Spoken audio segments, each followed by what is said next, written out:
years ago, when we came to Los Angeles, I really believed that the greatness of the Raiders would be in its future.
We are live. What's going on? Oh, you didn't know? 50-50. Hey, it's that time, y'all. Welcome to the 50-50 Show with PharoahNFL and the Severe Raider, the realest show for Raider Nation. The perpetuation of the greatness of the Raiders to take a professional football team and give it a distinct characteristic that's different from all others. Make sure to clock in, like, comment, subscribe, and hit that notification bell. Here we go, man. Make sure to clock in, hit that like button, hit that subscribe button, hit that notification bell. We got a great show ahead of us, man. I wish it was after a win, but hey, look, we still got a great guest, man. My guy, Ultimate Raider Fan 32, Turf. What's going on? Turf in the building. Got to give you the Raiders salute, man. What's up with you, man? How you doing? I'm doing well, man. I appreciate the invite. I'm excited to be on the show, man. I'm ready to chop it up with y'all. It's unfortunate on the lack of a victory, but we still gonna get it cracked. Yeah, no, we definitely have a lot to talk about. I had a pleasure of meeting you out in LA. Man, I wish that was a win, you know. Man. Especially in that heat. That heat was crazy. Man, it was crazy. I did not expect that, man. I expect that at all, man. But let's get the before we even get the show started. That's the last time Turf ever coming to LA to watch a football game. So cherish that moment because it will be the last time you see Turf. Turf, where are you based at, Turf? I'm out of Texas, man. I'm in Austin, Texas. Okay. All right. Well, that's not too far. You're not on the other side of the coast, but it ain't around the corner. I get you. Yeah, you gotta make sure you gotta make these games count. Especially, I don't mind going to LA. I mean Cali for the game. It's just SoFi, the dumpster fire. You ain't going to SoFi. Yeah, you ain't going to. Yeah, you're right, man. I couldn't even really, to be honest, I couldn't really even enjoy it because it was so hot. Like I was just like, man, like the whole setup. I mean, and then the thing is too, our standards are pretty high just because of like Allegiant. Because I feel like I haven't been to every stadium. Maybe Turf, you could speak to this because you probably been to more stadiums than I have. He probably been in there all of them, basically. I got 4 left, gentlemen. I got Green Bay, Minnesota, Jacksonville, and Cleveland. Those are my 4. Okay. Oh, okay. Man. So you've been all the top tier ones. So you've been in Jerry's World then. Oh, well, of course you in Texas, of course. Jerry World. I ain't gonna lie to y'all. I mean, as much as I love our stadium, yeah, it honestly can't touch the functionality of Jerry World. Jerry World is crazy. Yeah. It's just crazy. I don't know. It's impossible to explain. Is that the best? That's the best football stadium? Without a question. Oh damn! I gotta go then. I gotta go because right now Allegiant right now is number one, but I haven't been to every stadium, so Right. you know, and it ain't a lot to. It is number one. You know what I mean, for a lot of reasons, and I definitely would say that I could understand someone liking it better than Jerry World, but people don't understand. Jerry World was built like 2 decades ago, and it's still the best stadium. That's what I'm trying to say. Like when you look at that, and then you realize it seats over 100, and then the hospitality as far as VIP and how you can walk around everything at every level, it's just insane, man. I mean, it makes sense, man. Texas is football is everything in Texas, so it makes a whole lot of sense. But before we get the show started, man, we gotta hit up the night crew, as we like to call it over here, man. Everybody in the chat, the nation that's pulling up, we got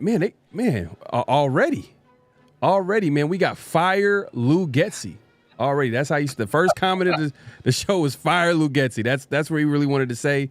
I actually put up a poll earlier today, so we'll check that out and see what the Raiders' biggest issues according to the nation is. So we'll get into that. Man, and he's going at AP as well. AP has been all bark, no bite. Damn, like that. Man, tell us how you really feel. For real, man. All right. So we got head cheerleader AP. Man, Getsy called the game. AP demands run first. Getsy scheme receivers open. Minshew missed the read. All right, they're getting the football conversation already. They're trying to get into it. We'll get into all that in a little bit, man. The numbers, man. Appreciate you coming through. It's simply just win, baby. I got you. Just win, baby. Appreciate you coming through. Me says, let's go, man. Appreciate you coming through, man. We got everybody pulling up right now. Daniel Kim, the king of mods. Salute, Pharaoh. Salute, Severe. And our special guest, obviously, Ultimate Raider fan, man. Turf in the building, man. Appreciate him coming through. Fierce Raider 88 says, folks on here just saying all kinds of outlandish. Yeah. I mean, it is, you know. But can you blame them, though, after that type of loss? Like, at home against a team that we were supposed to be. We'll get into it. Man. Field General Dub says the Raiders need to make business decisions. They do. It sounds like it. AP sounds like. And Daniel Kim wants to remind everybody, make sure to clock in, hit that like button, hit that subscribe button, hit that notification bell. We appreciate everybody coming through. And we got Thailand in the house, man. We got an international crowd out here, man. Raider Nation is worldwide. He says Thailand in the house, man. Appreciate you coming through, man. Salute. He says salute Turf, man. Yeah, everybody pulling up. Make sure to clock in. Let's get the show started, man. Let's talk about the game. Let's react to it real quick. I know we had a chance to, react to the game, but now we've had a couple of days go by. Turf, man, can you let the people know, like, what are you thinking about where the state of the Raiders are at right now as far as the team? Where can we go right now? Yeah, Turf has come back down to reality. That Chargers game reset me in a lot of good ways, man. As you get older, you can deal with the younger crowd and really get some gems, man, some nuggets. And I've been stuck for quite some time. I think a lot of us old timers have kind of been stuck. Mm-hmm. And the reality is we just have a lot to put together. We're just not anywhere near as close as we thought. We come in with too high expectations, and I believe we're not looking at the right things to, see ourselves getting better, as opposed to this constant, right or left wing, hey, fire this one, fire that one, and it's 3 games in the season. So it's tough, man. We got some wild fans, but there is a lot of work that needs to be done, and that's the unfortunate part for a lot of us that are overly optimistic. Yeah. Now I understand completely, because like I said, going into the game, I think if you really want to think about it, like, I felt like that stadium was blacked out, because Right. At Allegiant Stadium, we're kind of used to at this point to see a lot of opposing fans, just being that it's a, Las Vegas being a transient town, it brings a lot of different people all the way to Vegas. Now you put a sports team in there. Now you're bringing all types of fans there. So it's kind of right now it's kind of tough for the Raiders they're still building their brand, so to speak, in Vegas, and they haven't won yet. And it's like they're still building over there. So then for us to go out there, black out the stadium, and just roll over like that, it was a tough game to watch, man. And I want to get into like the energy of the team, because AP after the game, and we'll get into the AP comments, but like he has some strong words for the team. And I think this is the first time that we've seen an AP coach team where we had to question the mindset of the team, like were they even ready to play? How hard were they playing? I mean, like, I don't know. Savir, can you speak to that real quick and let the people know like what happened on Sunday? So first off, I want to say we played 3 games this season, right? We were at the Chargers game. Would you say that most of that was a Raider friendly crowd, right? That was mostly Raider fans, right? All right. And then we go in the hostile confines in the DMV in Baltimore, and that was, and we were kind of, we were it was hostile crowd there, right? Mostly Baltimore Ravens fans, correct? Yep. And then we come back home to Las Vegas. The crowd is blacked out, mostly Raider fans, right? So it looks like the 2 games where we had a crowd, we lost. Maybe we need to just stay their ass home. Maybe just stay your ass home, and the Raiders will win. Because obviously playing in front of a friendly crowd has not been conducive to winning this year. So, I know a lot of people have been saying, hey, that they've been threatening. They've been talking about making business decisions with their pocketbooks in terms of not showing up to the game. Hey, maybe that might work, literally. Maybe that might help the Raiders win. But just speaking on the game, man, it's ironic because that AP had said this had been like the best week of practice.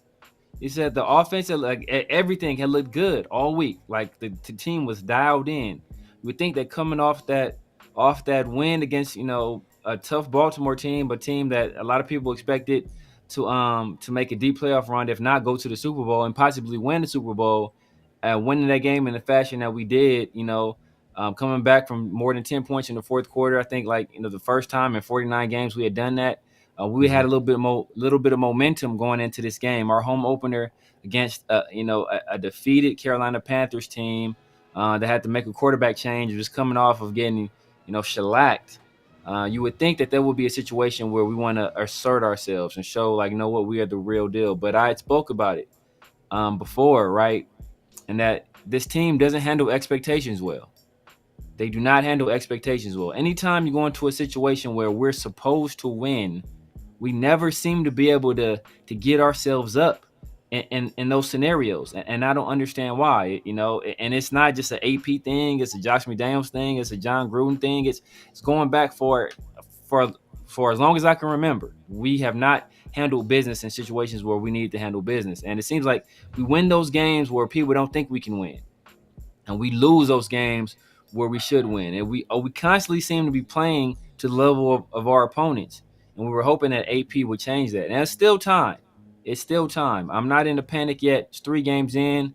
But, we got to see some progress. We have to start seeing some progress.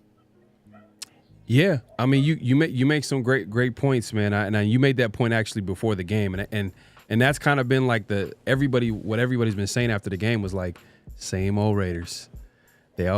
Same old Raiders, man. When you get your hopes up, right when you're thinking like, okay, this is an automatic win, take care of business, we're going to be 2-1, heading into going against the Browns, they end up, making, losing the way they did. But that being said, shout out to Phil General Dub with the super chat. Appreciate you coming through. He says the Raiders got my chest hurt, man. Hey, you need to get to the hospital as soon as possible. Because, man, we going to talk about some things that might get you in trouble, man. But, nah. But I appreciate the support. Appreciate you coming through. But, yeah, hey, James Furple, as always, he says, Raiders. He is a simple man with a simple comment. Yeah, comes through every time with that comment, and we finally figured out that he actually leaves comments outside of Raiders like that. For a while, for a minute, we thought that was the only comment that he'll leave is just Raiders. That's all it is. But we don't got no problem with that. But Turf, let's talk about moving forward now. Like, hey, look. It's kind of hard to talk about a game like this because it's like we could talk about everything that went wrong, from the run game, the offensive line, play calling. What do you, in your opinion, what do you see improving as far as all the issues that I mentioned, like quarterback play? Like, what's something that you could see, like, you know what, this can get better? If we're being honest, like. Yeah, it's the offensive line is just a major problem. But we all know why the offensive line. Well, we should know why it's a major problem.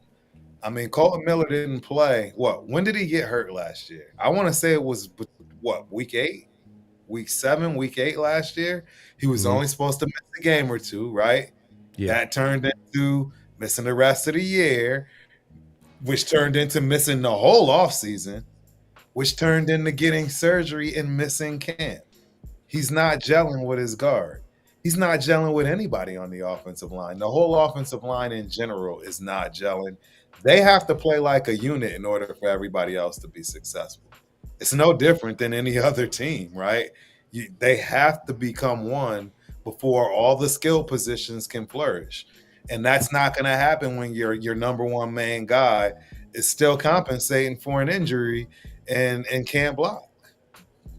It's really tough. And I mean, that's before anything moves forward, that has to improve.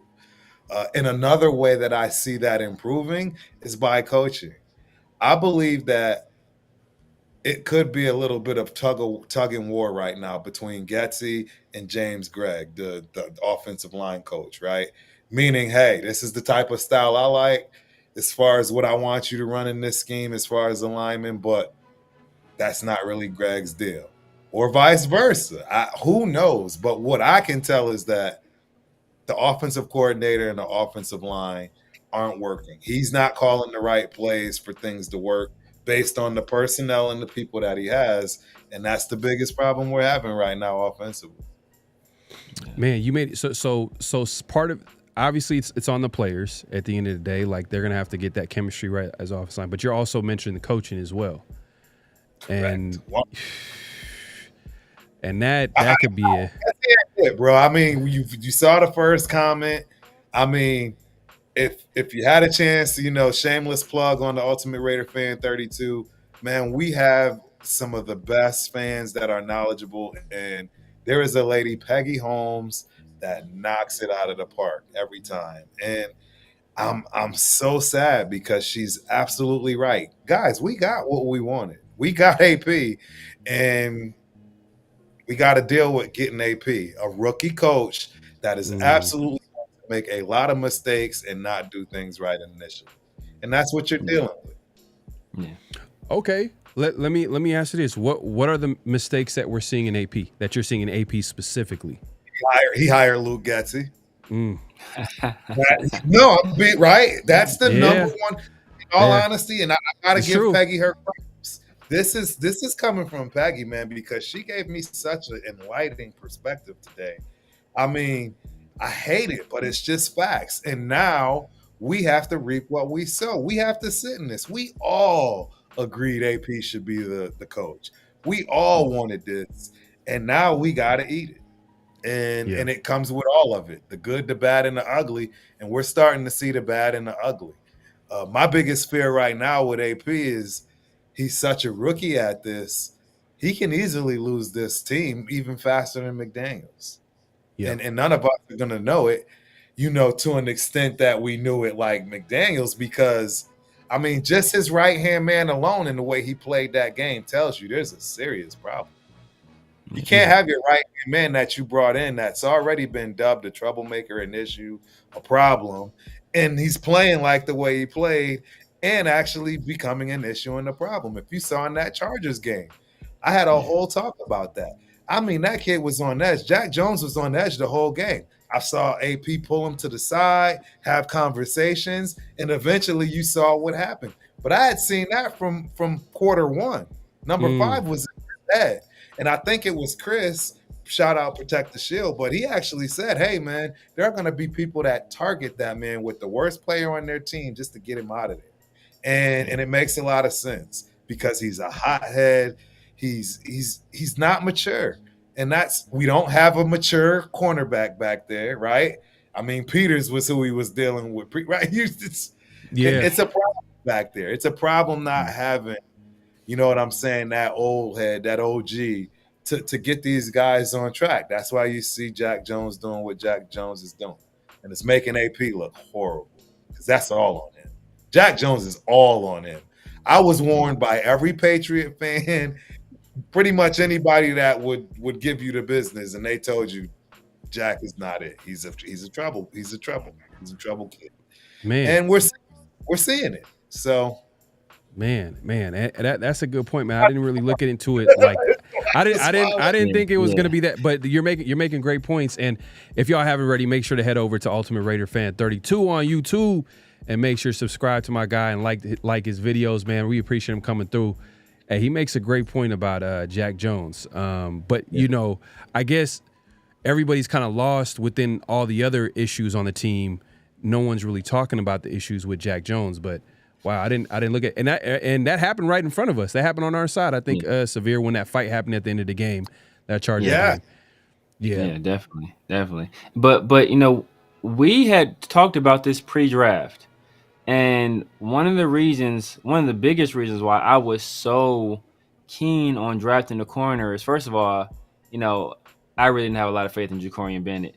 But second of all, you know, I talked about Jack Jones being an AP dependent player, where he's only his entire career, you know, going back from high school, he's only been productive when AP is involved in some sense, right? Whether he was his head coach at Long Beach Poly, you know, he went to SC, didn't work there. What happens to him? He reunites with AP in Arizona State, where AP is the linebackers coach, and he was defensive coordinator. Then, you know, then assistant head coach and defensive coordinator. Jack works there. Then Jack gets drafted in the league, and he's uber talented, but he gets drafted late because of his off the field issues. Goes to New England, doesn't work there. Comes to the Raiders, he's immediately productive. He seems to be an AP dependent guy, but you know, at some point, you know, now it's not Jack the high school student anymore. It's not Jack the college student anymore. It's Jack the professional, Jack the millionaire now. Like, can you really tell me what to do anymore? But I'm a millionaire, right? So I'm sure they have a good relationship, but it's, you know, at the end of the day, he's his own man. And, you know, sometimes those bad habits are going to creep up. You know, you hope that you have some leaders on the team that can kind of, you know, wrap their arms around them, you know, figuratively, maybe literally, right? And say, you know what, hey, this is not the way, brother. You're going to get washed out of the league. And we hate to see somebody with your talent see that happen to you. But, you know, it's happened to people better than you, right? You know, think about, well, it's a little bit of a different situation, but my man from Jacksonville, Justin Blackman, right? Like, that dude was a monster, and he had some demons that he just couldn't shake. You know, Josh Gordon, another guy, right? He's a guy who was a monster. He had some demons he just couldn't shake. We've seen it happen to more talented people. Now, of course, those situations were a little bit different, but it's all about self-control. And if you don't display that level of self-control needed to stay in the league will get rid of you. Yeah. Fast. Yeah. Real quick, man. Shout out to D-Mokes, man. He says, play in 12 trips from now on and power run. I mean, I think that's what Zamir is hoping for. Zamir White is just hoping from some power block and scheme runs, I think, at this point, because he is struggling with that zone. Let's talk about that, Turf, real quick. Zamir. Former running back. No. My guys, they're going to kill. Former running back. My bad. My former running back. I gotta correct myself real always quick. A running back at heart, I guess. Always at heart a running back, but, you know. So my problem is, man, I just really don't think the kid has gotten a fair shot. You know what I mean? As a running back, it's no different than a quarterback as far as seeing the right read to throw the ball, make that right that right step, whatever the case may be. It starts to become something after repetition, after you gain trust in your linemen, knowing you can take that cutback. There's a lot of things that hasn't happened for him as far as a running back's necessity with his offensive line. And again, that's because the offensive line itself hasn't gelled. If you recall back when JJ had the holdout, I told everybody he's not cooking until week 7, week 8. Why? He needs that time. The first 4 or 5 weeks are going to be him getting acquainted again with the offensive line, being able to read what everybody's going to do in the split second, and it's that much easier to move forward. Zeus doesn't have any of that. He has no confidence in that offensive line. He's got his head coach actually verbally speaking out loud, saying it's not him. And, it's still not giving him any confidence because of the offensive line. And until he gets that, I don't see where he's ever going to look good. I just feel bad for him. If we were to put him in Montgomery's position, as far as on the Detroit Lions, you would be saying Gibbs who? He'd have very minimal touches because I think he'd be blowing Montgomery out the water with that style of offense. We don't run that. It's very traditional. I mean, I'm sorry I sound like a broken record, but people, go check out the Detroit Lions offense. It is outstanding. I mean, how do you rush 28 times and throw 28 times in a game? There's no way you're guessing that. There's no way you can, you know what I'm saying, get a rhythm as a defense to compete against that. They just do things really well over there right now, man, and I'm jealous. Yeah. I mean, Ben Johnson, what is he like in his 3rd or 4th year in that offense? Like he's been turning down head coaching jobs. I mean, they're like blessed right now. If you're a Detroit fan, you're pretty much you're living the good life right now because you got a coaching staff that's been together for a while. The chemistry is so good. I mean, Detroit has to be one of the contenders out there in the NFL. But you make some great points about Zamir. I've been tough on Zamir. Just because, look, at the end of the day, like, he's also made some mistakes too. And I understand what you're saying. Your point is that you can't really judge him based off the offensive line, and you've been consistent. Offensive line is the biggest issue, and everything is kind of interconnected, and it's affecting even the running game, even Gardner Minshew. Some people want AOC out there, but Gardner Minshew, I think, is probably the least of the Raiders' problems. Now, after the offensive line, where would you say the second biggest issue would be? After the offensive line, I mean, well, the first biggest issue, in my opinion, is Gessie. The second biggest issue is the offensive line. Let's talk about Gessie. Let's talk about Gessie. All right. It's very obvious he doesn't know what he's doing. I mean, he's a very young offensive coordinator. I mean, where's his experience? Let's be real. He's got 2 years of being an offensive coordinator with no success. I mean, playoff wins, at least an NFC championship. I'm not saying you got to win the Super Bowl. It'd be nice to get there. You know what I mean? But you got to show me something to where, the stats make sense. I mean, you can't count Chicago. Again, shout out to Peggy. Everyone talked about, we're going to have a decent running game because of his running scheme. Look at Chicago. They had a great running game. 46% of that running game came from the quarterback, Fields. That's not a good running game. That you see what I'm saying? But that's where the stats will lie to you. That's where, the perception is wrong. I thought they actually did have a great running game, and I actually back that up until she brought that point up. And I'm like, wow, it's disheartening. And that's who we hired. That's who AP hired. Again, we can't let him off the hook for this stuff either. It's a rookie mistake. It's a rookie mistake. The number one thing he should have said is, if I can't get who I want, then I'm going to pout and take my ball and go home. He should have played a chicken because it was by far the biggest decision he had to make in his career, and he got it wrong. He got it completely wrong. Yeah. Facts. 100%. I agree with you 100% because when Getsy got hired, I did not like it at all because he was like probably my least favorite candidate that was out there. I know we interviewed the now OC of the Patriots. Can't forget it. I'm forgetting his name. Alex Van Pelt. Obviously, Cliff Kingsbury was the first option. Getsy wasn't the number one option. It was Cliff Kingsbury. So when they didn't get him, I think the Raiders were scrambling, and I think they panicked. Yep. But in reality, there was still a big fish out there, and it was out there. It was a coach out there with San Francisco. He was the OC, I believe, Clint Kubiak. He was a QB coach, I believe. Kubiak, who now is the OC for the Saints, who got their offense rolling. I mean, last game, they played. Exactly. It was a tough game, but early returns look like Clint Kubiak. He knows what he's doing out there. He has Derek Carr playing good football. He's getting the best guys the football, and that's guys like Kamara, who's obviously super talented. He's balling. And then you got all those weapons out there that the Saints have. So Clint Kubiak, he's doing his thing with the Saints, and that's a guy that the Raiders could have at least brought in for an interview. I don't even think they brought him in for an interview. Nope. And you're running this zone blocking scheme. That's a guy that, if you're going to run a scheme that historically, I mean, some people will make points about the Raiders trying to run what everybody else are running, and it never works. Right. But if you're going to run something like that, why don't you get the best?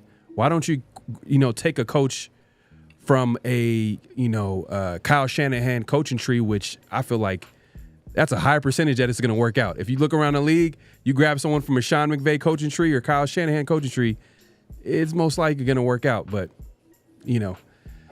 I'm with you. I agree with you 100% with the Lou Getsy. I'm hoping at this point that it gets better, but it doesn't look too good. I mean, AP is already calling. It seems like he's calling out Getsy after the game. If you heard some of the comments talking about the scheme and this, look, I know he's not talking about Patrick Graham. We all know he ain't talking about Patrick Graham.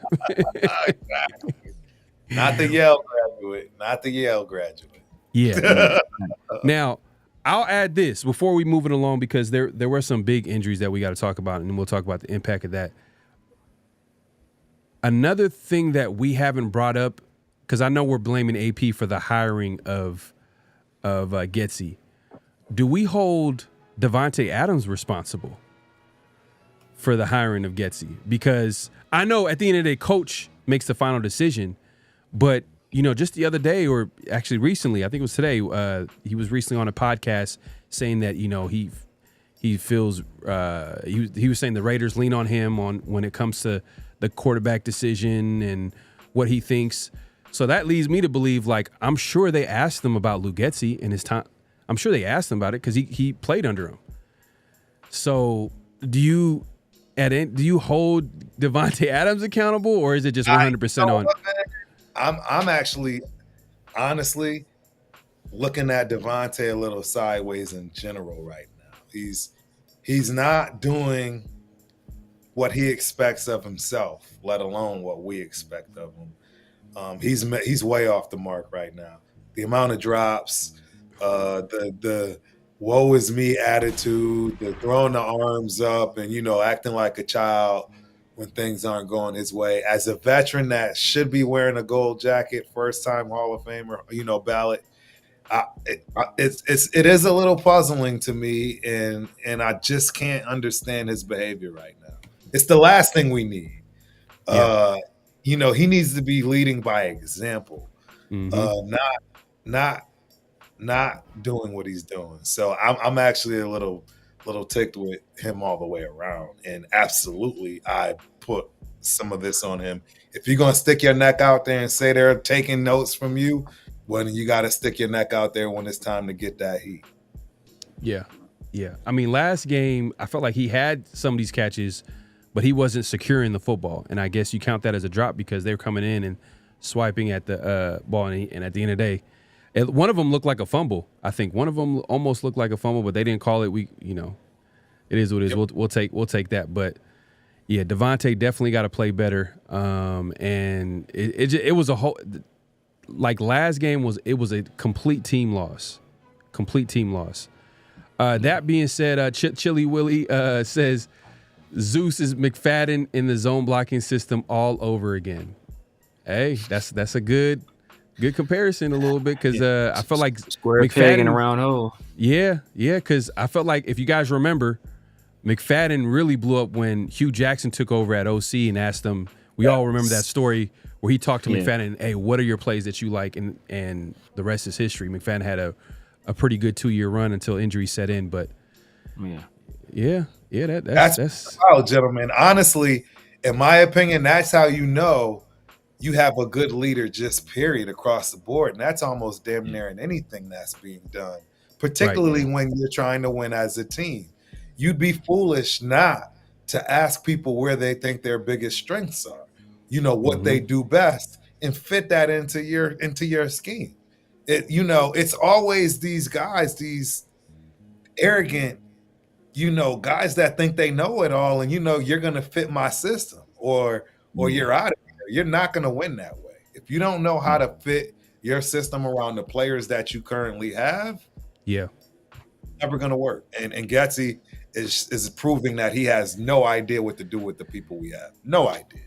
I'm just trying to figure out, what did AP see in Getsy, other than, like, all we know is that what he said in the presser, like, the last time we played against him, he did a pretty good job. Like, it's like, I don't know. So y'all have heard the whole Jekyll and Hyde, right? Y'all have heard of Anthony's verse. I think this man is a rookie, and he's starting to realize I am in this pretty deep and probably over my head. I don't think he has the full autonomy to make decisions. I don't think Getsy was fully his choice. I don't think there's a lot of things that is fully his choice. And he gets out there and starts to run his mouth and doesn't realize that he's being Antonio from Compton as opposed to Anthony from Southern Cal. And it's causing mixed emotions and the flip-flopping, and no one knows what the hell to expect. It's like, dude, are you going to be the violent, guy that's going to call every and anybody out at all times? Or are you going to try to crawl back into this, Anthony from Southern Cal and, play the political side of things? I don't know. I mean, I don't care which one you do. Just pick one and stick with it. Pick one, stick with it, and lead that way. But it can't be both ways. It just can't. Nah. Right. Shout out to Protect the Shield, man. I appreciate you coming through, my guy, Protect the Shield. Make sure to subscribe and head over to Protect the Shield and subscribe to my guy. We got to, appreciate everybody coming through. Make sure to hit that like button, clock in, hit that like button, hit that subscribe button, hit that notification bell. Let's actually get into some of the big injuries that happened over the weekend that we found out. One we found out was much more serious than we thought. Was Malcolm Kuntz he's officially out for the season. And recently as last game, Epps is now out for the season. Let's talk about the impact of the loss of those two players. Turf, like, and Severe, you could chime in as well. Like, can you all talk about what would you say is the bigger loss, Epps or Kuntz? I'll let you grab it, Turf. Yeah, go grab it, Turf. Kuntz, 100%. Kuntz. Epps has been having a rough start. Both of our safeties, in my opinion, have been having a rough start for whatever reason. I don't know if they're putting something in the drinks, but they're not taking angles. They can't tackle. Yeah. Don't understand it. So it's absolutely Kuntz as far as, having no depth as well. That's the other big issue with that edge. Shout out to my guy Rundown, man. He had been saying well before preseason draft, all of it, like, man, we need an edge guy. If we get, hurt, just one guy, and look at us now. So I really think that is the problem between not having Kuntz, high ankle sprain on Crosby, Janarius making me look like an idiot, and, Snowden just needing to put a 25-pound weight in his ass. Man, I mean, we're just depleted as edge rushers, and there's no way you're going to win in the NFL without pressure. Well, Snowden has no business being out there. I mean, he's an undrafted free agent. Like, shouldn't be out there. They should have had someone on the team that should be able to. But like you said, they thought they did.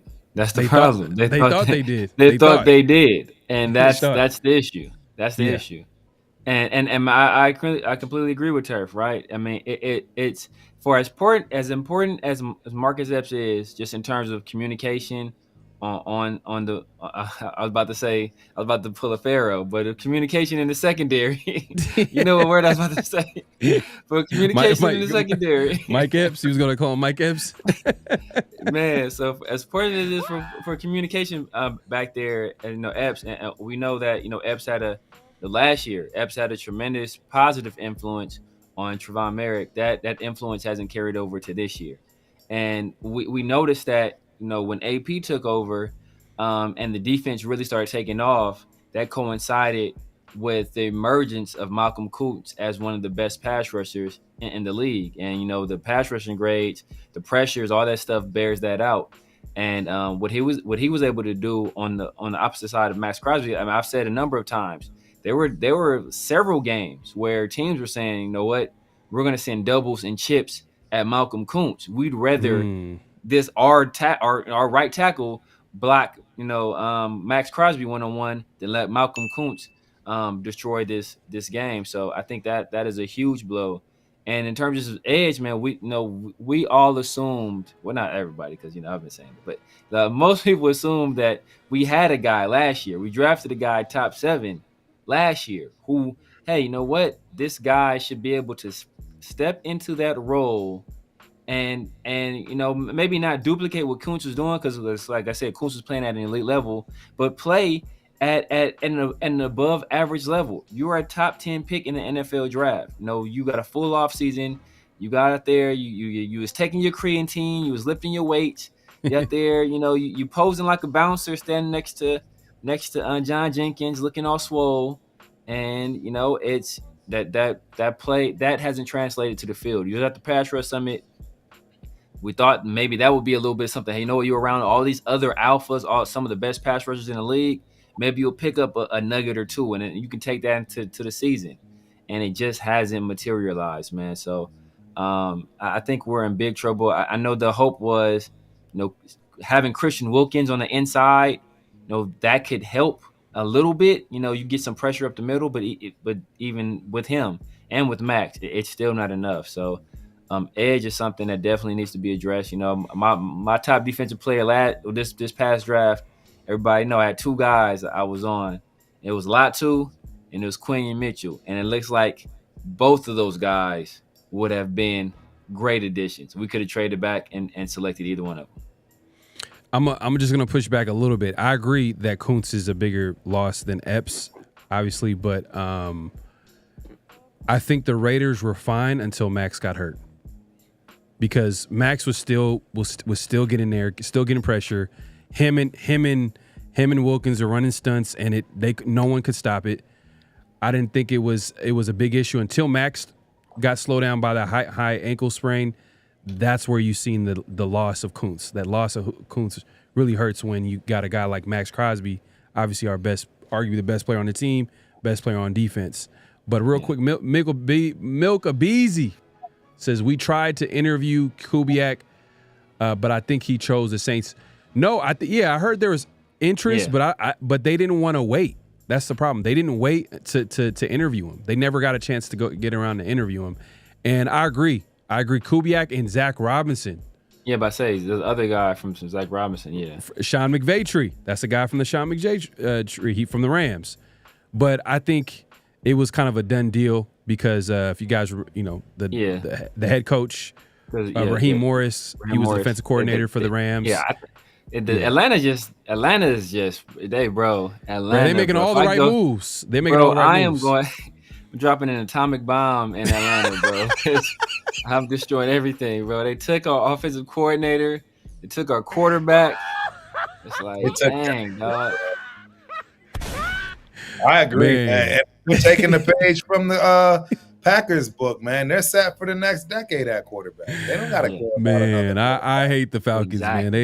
They're taking the offensive coordinators that we want. They taking the quarterback that we wanted. Man, we do play them on Monday night, so hopefully, the Raiders blow them out, on national TV. But anyways, but Epps. Let's talk about Epps real quick. I mean, that's a big loss in the secondary. I mean, he's a veteran safety. I remember everybody talked about how he was a big influence on Trayvon Moehrig, but he's kind of struggling too. With missed tackles and there. I mean, you can go to that Chargers game, that first game. J.K. Dobbins, who right now is lighting the league on fire right now. I'm not gonna lie, like he's looking like arguably the best running back in the league right now, the way he's playing and running the football. But talk about the loss of Epps. Do you think that's a big loss, or do you think that's just going to be, you know what, we can find someone better on the team that can step up? Because we drafted a safety the last couple years in the later rounds. Trey Taylor, I think he's hurt. I'll be back in a second, but is there anyone on the roster do you feel like that could step up at that spot? Turf. Yeah, I think both of those guys behind, right? You got Smith and Palomao, right? Yep. I think both of those guys have the opportunity to step up and shine. I mean, and in fact, that's what I would hope. That's what I was hoping for Janarius Robinson, seeing the opportunity and seizing it. I think Palomao has a chance to do that. Smith maybe a little, the lights might be too bright for him, but yeah, I think we have the people to do it. I think the depth is there. That's one of the parts of the team that I wasn't worried about as far as injury is concerned. As you already stated, I know Trey Taylor, I'm pretty sure he's on the practice squad, right, because of the injury. But we already still have two guys back there, so we should be fine there. They are serviceable, even if they're not Epps or above average, if you will. They're still serviceable. So, and that's the key to, he's gone for the season, so he's not coming back, but at the same time, you can still win with serviceable people. Yeah, yeah. So we'll see. We'll keep an eye on that right now. Right now, the Raiders need to get healthy, especially, Max. We need Max to get healthy because that defense did not look the same when he's not 100%, especially when we just talked about Kuntz being out and obviously, the injuries right now with Epps. So hopefully the Raiders can figure out a way. I mean, they've done it in the past, like Zamir said, when they have expectations, that's when they haven't figured out a way to win. But when they don't have expectations, because right now everybody's doubting them, we'll see what happens next week against the Browns. But let's get into the chat real quick. Young Cheese says, let's be real, chat. Our GM Tom has more power than AP. Look at the all 22 Minshew reads is bad. He's missing. That's another thing to another piece of this. We can talk about AP, but I feel like Telesco is the guy that's like right now. For example, we made a move. Like I feel like we haven't made any moves to upgrade the roster. And I talked to a Chargers fan when I was out there in LA, and I asked him like, hey, so what do you think Telesco? Like he was out with you guys for like more than 10 years, and he said, man, you guys, man, I like your team. I like AP, but Telesco, like one of the biggest frustrations they had was the fact that he didn't build a team with depth. All those years that the Chargers were hurt, players would get hurt, and then Chargers always falter because they didn't really have a lot of depth. And then on top of that, he mentioned they never really made moves. Like when in-season moves, he was never aggressive to upgrade the roster. And this is what he had to say because he's a big Charger fan. I know that they're out there. There's big Charger fans out there. I was surprised when I was in LA. I was like, oh, damn, you exist. But he made some good points because we noticed that, early on, like, and we went during the draft, we're like, man, like, is Telesco, can we foresee Telesco trading up to get a quarterback? And lo and behold, that didn't happen because there was an opportunity. We were all shocked by Atlanta taking Michael Penix. But at number 6, the Titans took an offensive tackle. They could have took an offensive tackle at 13 if the Raiders came with a nice offer. Just saying, putting it out there. I mean, I got to say this. The Chargers have had a Super Bowl team for some time. I don't know where this guy is saying they haven't had any depth. Their problem was the exact opposite. They had literally the worst coach in the NFL for 5 years with all that talent. That was not Telesco's fault. That was the idiot owner not firing the head coach that needed to be fired after year 2, not year 5, year 2. He should have been fired. They wasted all that talent on terrible front office and coaching. So I vehemently disagree with whoever thinks Telesco didn't draft well. And in fact, if you go and look, I mean, I think it is exactly that. They had depth at every position. People got hurt at every position. It's just they didn't have a coach that knew how to coach. I agree. Terrible. Yeah, I agree with that. I agree with the coaching decisions have been questionable for Telesco. He didn't have that opportunity this time around because the coach was already in place with AP. But I think what he was trying to say is that they drafted, they had some good top end talent, but they weren't able to build a team with depth because once those players got hurt, it was all bad. Just like if Max goes out, there wasn't a Kuntz back there. You know what I mean? Like I can see it a little bit when he's saying that because look, what do we know about the Chargers? They get hurt and they always choke in the end. Like, I mean, they always choke. Yeah. Chargers going to Charger. Yeah, Chargers are going to Charger at the end of the day. But yeah, man, appreciate the comment, Young Cheese. Let's move it along real quick, man. So, Turf, appreciate you coming through to the 50-50 show. But on the show, we have this thing called Flag on the Play. And it is that time of the show, man. So we appreciate you. And we're going to introduce you to this segment. This is where we talk about issues around the NFL, including the Raiders that we have issues with, and chime in. Chime in when 69. And it's that time. He was giving them the business. So this week on Flag on the Play, if you want, Savir, if you want to give the intro to one of the topics for Flag on the Play real quick. Yeah, man. So a guy that was some Raider fans wanted. Some Raider fans wanted at the top of the draft, right? A lot of people were keen on this quarterback. He left Oklahoma, went to USC, with his head coach Lincoln Riley, and he was the can't miss quarterback prospect. He was the number one quarterback prospect by just about everybody, except some people who shall go unnamed. But he's gotten into the league, and some of the issues that were pointed out have started to rear their ugly heads. One of them being, does this guy have the right attitude and leadership qualities to have success in the NFL? And we saw that on full display when another young quarterback that originally had success attempted to extend an olive branch and some wisdom, and he was rebuffed. All right, here we go. Let's see.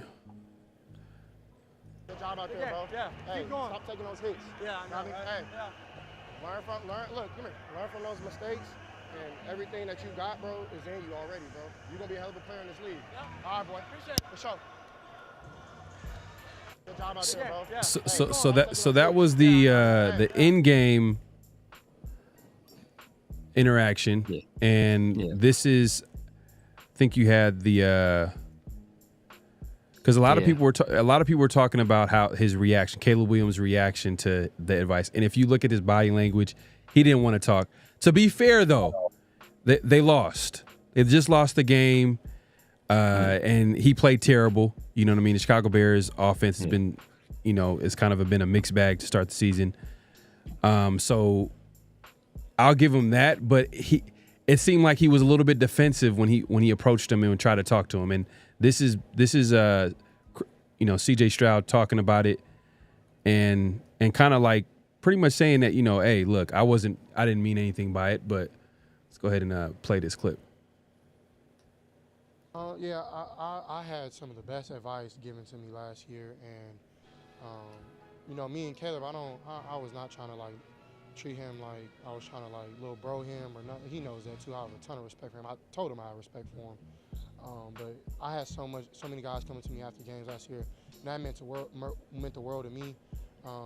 That those guys even thought about giving me advice. So I just try to get back to what the game has given to me. So I wish him the best, man. I want him to do amazing in this league. I think he will. I think that he'll get his groove. And once you get your rhythm, I didn't get my rhythm until like week 3, week 4. So I can see his game picking up from here. And so, and you know, I don't think he was trying to like, you know, be any towards away. He just upset that they lost. I totally understand. So I have a ton of respect for that guy, man. I want him to do extremely well, just like any other guy until we play on that day. You know what I mean? And after the game, we can be cool. You know what I mean? But I'm definitely, you know, rooting for him and want to see him do extremely well.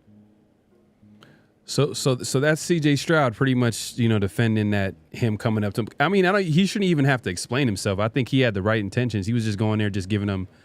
It's just the way Caleb Williams reacted when you seen it. I mean, Turf. I mean, do you think Caleb Williams is? Do you see him succeeding in the NFL? Look, I was one of the few. Trevor Lawrence isn't right now, so right. Well, I was one of the few that absolutely wanted nothing to do with the kid. Zamir put a lot of that out there already for me as far as the character, et cetera, leadership. I didn't see it either. But I have to defend him here. It's a loss, ladies and gentlemen. It's the third loss in a row. It's not working well for him. You have to give grace here. Not everybody's going to learn how to take losses like this, especially when they're used to constantly winning. Don't get me wrong. Yes, he did not win as much his senior year, but previous to that, he could probably count on one hand how many times he had lost in the last decade. Mm-hmm. That's an adjustment that's going to take time. And I get it, right? You get it. And it's easy for me to say hindsight. Yeah, you got to be more of a professional and learn how to fake that, you know what I mean, interaction and know how to do it right, even though it's burning up inside and you kind of want to rip his head off at that time. But these are things that come with the experience. And that's what happens as you grow, you get older, and then you're the one that's doing it, right? Sometimes it happens earlier for some than others, which is why C.J. Stroud has that ability. I mean, the kid's outstanding. Right. But I'm not going to fault him for that. But at the same time, I do stand on what I've said about him, and I don't think he's the type of leader that you're looking for at the quarterback position in the NFL. He's going to have to show me that, and it still hasn't shown it. So. Yeah. I hear what you're saying. You're giving him a little bit grace, but we still got to say it's a flag, just because 100% it's a flag on the play. It's a flag on the play. Because this C.J. Stroud came in there with the right intention, like, hey, man, you're going to get better, all this. And he was just looking at him like, why are you talking to me?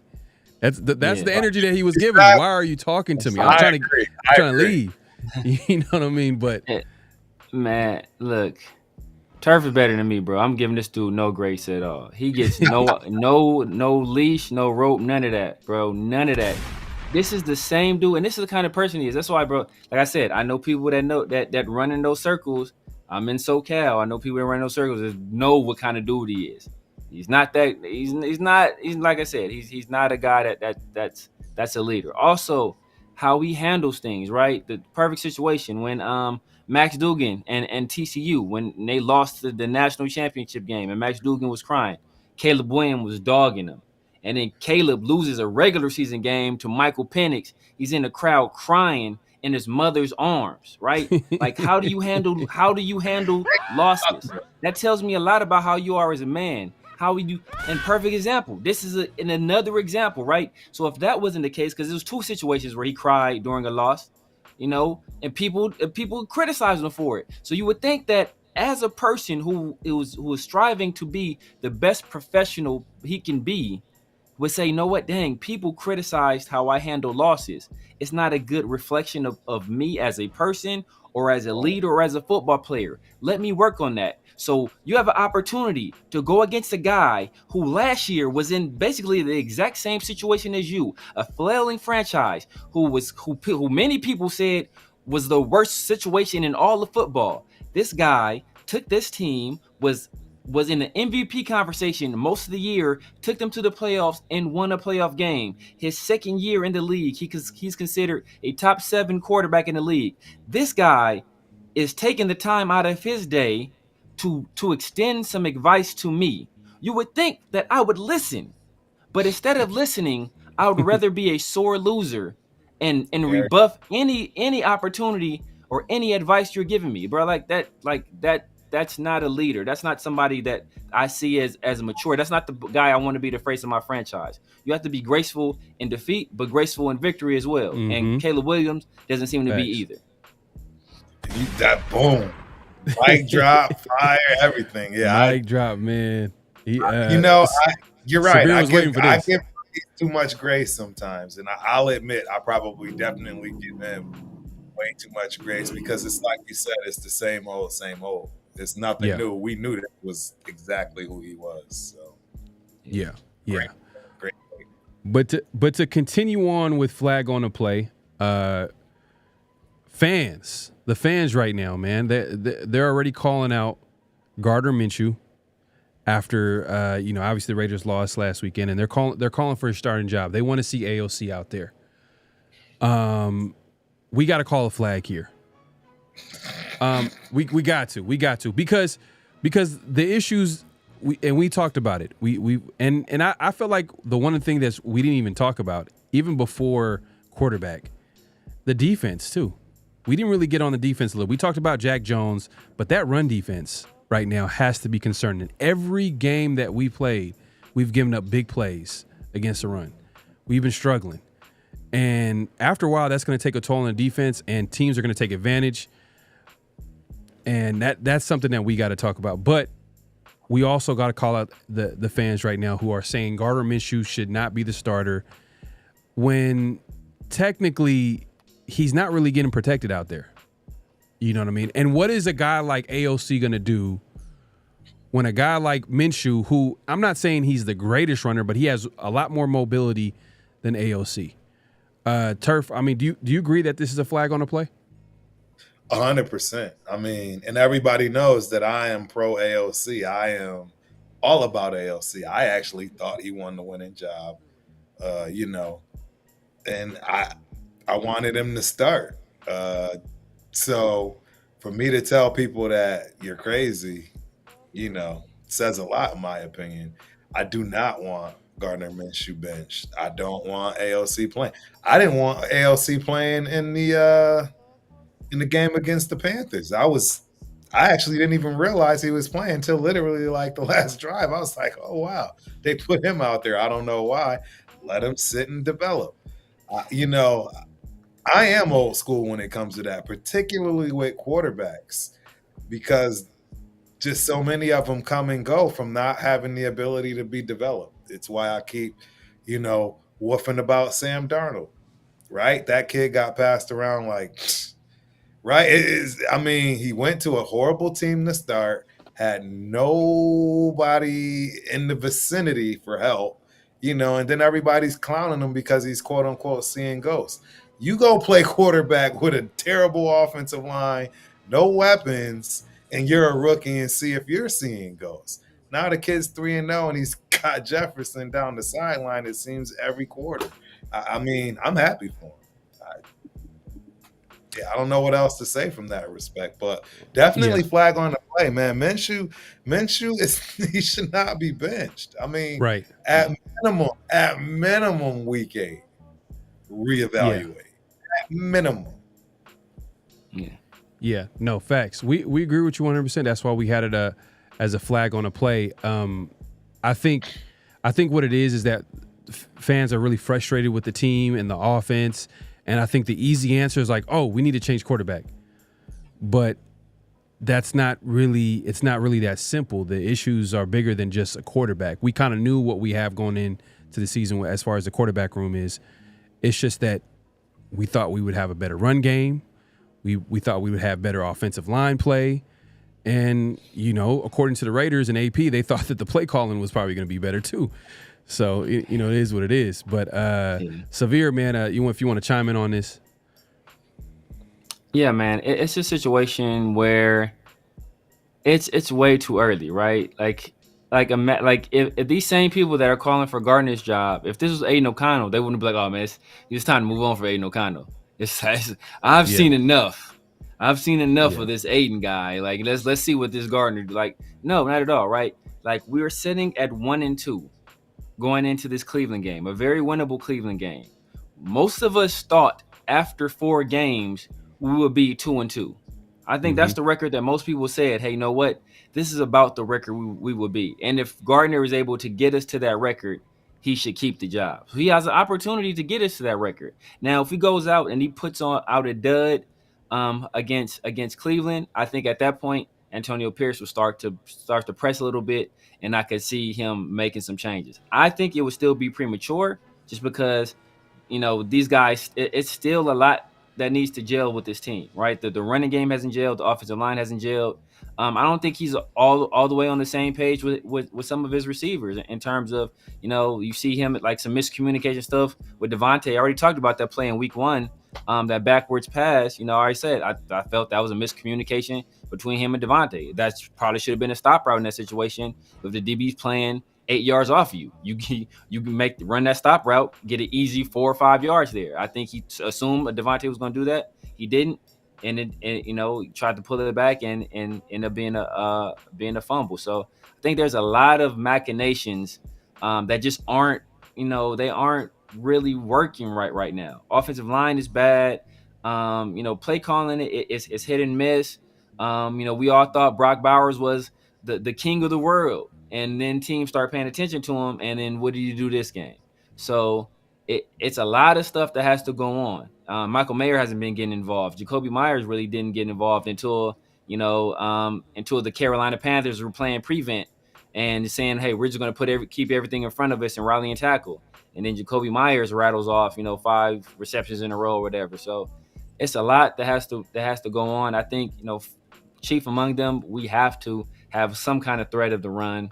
When you run the ball one time one time by your running back the entire second half, that's an issue. You had a total of 13 runs by running backs. That's an issue. You need to be able to run the ball in the National Football League. We've seen teams that are running the ball well. There are the teams that are winning right now, right? You talk about the Chargers, right? J.K. Dobbins is leading the league. I think he's leading the league in rushing right now, right? And the Chargers have had a good record. That and play defense. You need to protect your quarterback. Look at Justin Fields. I think the Steelers are 3-0. If you look at that, like, oh man, this guy Justin Fields, he's having a resurgence. And you watch the games, he's like, man, Justin Fields is still trash. He's still trash. It's just the defense is carrying them, and that's what we're not getting right now. We're not getting that same production on defense like we thought we would, and we're not getting anything out of the run game. Severe is still president till the day I die of the Justin Field hate club. Hey man, but now I agree, man. There's too many other issues for us to even talk about Minshew. I think Minshew, just like Turf mentioned about Zamir, even though I've kind of been tougher on Zamir just because I felt like, he doesn't really have any moves, and when I think of a running back, I think of a guy that can at least make people miss. And even in opportunities where he's caught the ball and he had a defender right in front of him, there have been times where he's just getting tackled real easy in open field. And it's like, man, I really don't want that out of running back. But we got to give him a little bit of grace, because the offensive line has been struggling. So I agree with that 100%. But yeah, that's pretty much flag on a play. I was trying to find we do have another flag on a play, but I can't find that picture, Severe, of a Cleveland Browns player having a bad. Did I send it to you? Oh man, I didn't. I guess I didn't. You sent it to the group chat. Me and Mike. Group chat with me and Mike. Okay, let me just pull this up real quick. But yep. I was gonna say shout out to Raider Pete, man. We met Raider Pete, 805 Raider, Leak Cheeto, a bunch of us on the way walking into the tailgate, man. We had no idea until he said, hey, I'm Raider Pete. So hey, shout out, man. Raider Pete. It was good meeting you. Shout out Raider Pete, man. I enjoy meeting people that, you know, support us and, you know, really look out for all of our talent and our content, right? Because we got some heavy hitters, man. This show is outstanding. The 50-50 show, please believe it. This is where it's at. Appreciate that. I'm dying to get on this show. Man, we were trying to get you on. We trying to get you on We for a really minute, trying to man. get you on, Like, man. So yeah, I just wanted to put that out there, Raider Pete, man. We appreciate you, man. It was amazing getting to meet you for real, boss. Nah, salute, man. Turf is a man of the people, man. Turf travels all over the this is a dude that puts his money where his mouth is. He travels all over the country, you know, spending money, supporting this team, man. So, you know, like when he speaks on something, this is coming from a guy that's, you know, that's really out there living that Raider life. You know, he says he's the ultimate Raider fan. Like, there's a reason he says it. Like, this dude, how many games you going to this? How many games? You said 13 or 14 games this year you going to? 11. 11. Okay. There you go, okay, man. so 11. That's 11. Yeah, again, like I'm toning them down, right? Because it would have been more, but he ain't coming back to SoFi. That's the only reason there's not more. That Rams game, everybody like, you couldn't play me to go. The only reason there's not more. You're right. Because, yeah. Real quick. Salute to Raider Smoke for the super chase, my guys. Salute, man. Appreciate you coming through, man. Raider Smoke, man. Had a post-game show the other day, man. Make sure to subscribe to my guy, one of the up-and-coming new Raider content creators. So make sure to go ahead and go to Raider Smoke 89 on YouTube, man. Appreciate you coming through. But yeah, real quick, let's go ahead and share the third flag on the play, man. So this was actually taken during a game. During a game at the Cleveland Browns game. Did not care at all. At all. Not even. Takes a whole Ziploc bag of weed right there, man. I don't know if he's gonna get it. Man, those are pistachios, bro. Those are pistachios. Yeah, this ain't right. Hey, Right. That's pistachios, brother. You're right. Really, can a brother enjoy some trail mix on the bench without y'all? Definitely some trail aspersions? mix. Yeah, man. Some Skittles, maybe. I don't know. Maybe something, man. Something. But yeah, definitely flag on the play. This is a team that we're playing this week. They're going through their own problems at quarterback with Deshaun Watson, where they literally traded the house, the mortgage, the everything for Deshaun Watson to get pretty much nothing. You know, he does not look like the same player. But now they got players. Players are going through it over there. They're on the bench, like, you know what? I'm just going to spark up right now. I just can't take this anymore. This is a real picture, by the way. This is not fake. This is all over social media. It went viral. But yeah, this is definitely a flag on a play. 5 a.m. text. You getting that 5 a.m. text for real. Yeah. Well, hey, I don't know. I mean, the cameras are everywhere, especially at the game. But the picture's cut off. We don't know who this is, but yeah, the NFL knows. Yeah, the NFL knows for sure. The NFL knows. Definitely flag on a play. So we had to talk about that real quick. But let's get back in the chat real quick before we move it along. Man, we appreciate everybody coming through. Make sure to clock in, hit that like button, hit that subscribe button, hit that notification bell. We are going live on both channels, me and Severe. So make sure if you're watching it from either, make sure to subscribe, hit the like button. And we got a special guest over here, Ultimate Raider Fan 32. He's all over social media with that name, as well as YouTube. My guys, my mods, if you can post the links. You guys ain't subscribed, man. This guy's spitting knowledge left and right. So go ahead and go over his channel and subscribe. But let's move it along, man. We got people pulling up left and right. Let me go ahead and pull up something here. Let's see here. This is man. I'm literally behind. I'm trying to catch up. People talking about Jacobs. Let's see. Here we go. What Jacobs doing Sunday? That's people. What did he do on Sunday? What are you doing Sunday? Well, technically he's top 10 in rushing. He's number 6. So I don't take that. Take that for every. Them some Derek Carr stats, bro. He had one good half the entire year. One good half the entire year. I think we can officially say that Severe is in he's the president of the Josh Jacobs hate club too. You know what I mean? He's not the biggest Josh Jacobs fan. Funky, man. I keep it funky. He had a dominant half in game 2, and then they shut him down the second half. And then he came out this last game, played like trash the entire first game outside of 2 carries. So, he putting up them Derek Carr stats. This is nice. Daniel Kim, he wants to speak on one of the flags on a play. He says, I'm a USC fan and Caleb ain't the one. His jersey's retired in the stadium seats, but what did he bring to SC outside of the Heisman? Absolutely nothing. No top 10 finish, no natties, nothing. Hey, man, this right here, man. He shots, man.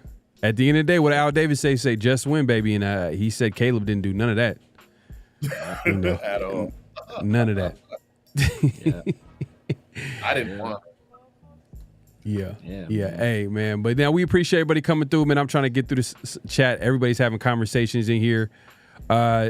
Yvonne has a random off-topic question. He says, good evening. Question. What's your opinion on Jake Paul versus Mike Tyson? They shouldn't be fighting. Who? That's the mom. At all. They shouldn't be fighting. Like Never. Mike Tyson is boxing royalty. He should not be down there kicking it with some randos, right? Like that's it's entertainment, it's money, but he shouldn't even lend his name, image, or likeness to that clown show. But I agree. The only reason I'm okay with it is because it gives them cash. Right. Yeah, exactly. Know about the fight game. At the end, it's really not. It's not kind to. Mike Tyson's just bring me my money. literally, he's like, bring me my money. They're getting paid for that. Yeah, it's called prize fighting for a reason, man, and he's in it for the prize. Yeah, definitely don't want to see it because I feel like Jake Paul has no business being in the same building as Mike Tyson. And breathe Mike Tyson's air. Right, Mike Tyson's there, man. But hey, respect to Jake Paul too, because he put in a lot of work. He's gotten better, but he shouldn't be fighting professional fighters, man. Like all-time greats. Like 60-year-old men. Let's keep it up. Yeah. That's cold. That's cold. And he thinks, and the thing is, there's a chance where Mike Tyson can knock him out, but I think Jake Paul's going into it like, oh, I know I could beat him because he's lost. He's an old man. Yeah, he's an old man. And then he's going after the name. He's going after the name like, oh, Mike Tyson, everybody, like he's just going after the name. But he's lost against every fighter? I mean, every actual boxer. Because he lost to Tyson Fury's little brother. Yeah, I know you're talking about. He lost, I think he lost to, no, I know you're talking about Tyson Fury's brother. He lost to somebody else too, I think. Yeah. Yeah, I'm not gonna act like I watch all the fights. I don't like Jake Paul. I'll be honest with you, but I do know that I noticed that a lot of his fights are against like UFC fighters, so he knows that he has an advantage over some of these guys. So he's very strategic. But the times that he's fought like an actual boxer, I felt like he's lost or he wasn't as good as he was with other fighters. But it is what it is, man. It's a business, entertainment at the end of the day, But let's move it along, man. We got everybody pulling up.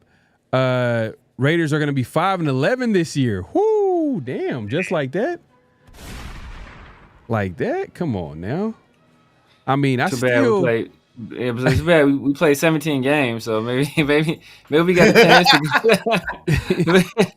maybe we got a chance to go. We're going 5-11 going into that last week, right?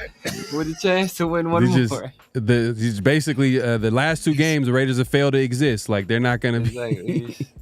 He left us in suspense. We're going 5-11 with the possibility. What does that Chargers get? What do we do against the Chargers? Right. Shout out to Raider Pete. This is your guy right here. He says, not really. And he always comes through and support, man. Appreciate you coming through, Raider Pete. Not really a QB controversy. Both can thrive if the O-line gets going. Minshew, the scared mouse, is not it. He called him a scared mouse. If he can't score 1 touchdown in the first half. He said two contradictory things there. He was like, they both get they both thrive if the offensive line is good. Except Minshew, he's trash. He can't even score. Like, you gotta make up your mind on that one, brother. I don't know if you saying both can be good, or you saying only AOC can be good, or Minshew's trash. Yeah. And I think to say this out loud, man. For the record, AOC is doing no better than Gardner Minshew, even if you put him out. I'm sorry. Yeah. I mean, everybody should know I'm probably literally the biggest AOC supporter. And you're gonna. I was surprised, but I think I know why. Like, look at the offensive line. I think they looked at the offensive line like, there's no way we can send out AOC, because it's the first thing AOC is going to do is literally throw it up for grabs, which he almost did. I think he almost had like a pick in that game where he came in. End zone. It was yeah. absolutely 100% a pick. He throwing the triple coverage. Dude dropped it. He and Chris pointed this out multiple times. If the linebacker didn't touch it, the safety behind him had jumped the route too and was gonna pick it. So the linebacker, if anything, that would have been a pick six. So he's lucky that guy got in the way, because he was gonna house call that thing. So, well, maybe if Trey was on the field, maybe Trey would have caught him. Trey was on the field, but it would have been nobody else was gonna catch him. So yeah, AOC his second snap in that game. I think Gardner Minshew took 2 sacks the entire game. Aiden O'Connell's second snap that game, he took a sack, and it was our biggest sack of the day. So, and it's against a team that's rushing forward, that's basically setting back. Like, hey, you know what? We're gonna keep everything in front of us. We're gonna let you march up and down the field. We're just gonna rally and tackle and let you eat up this clock.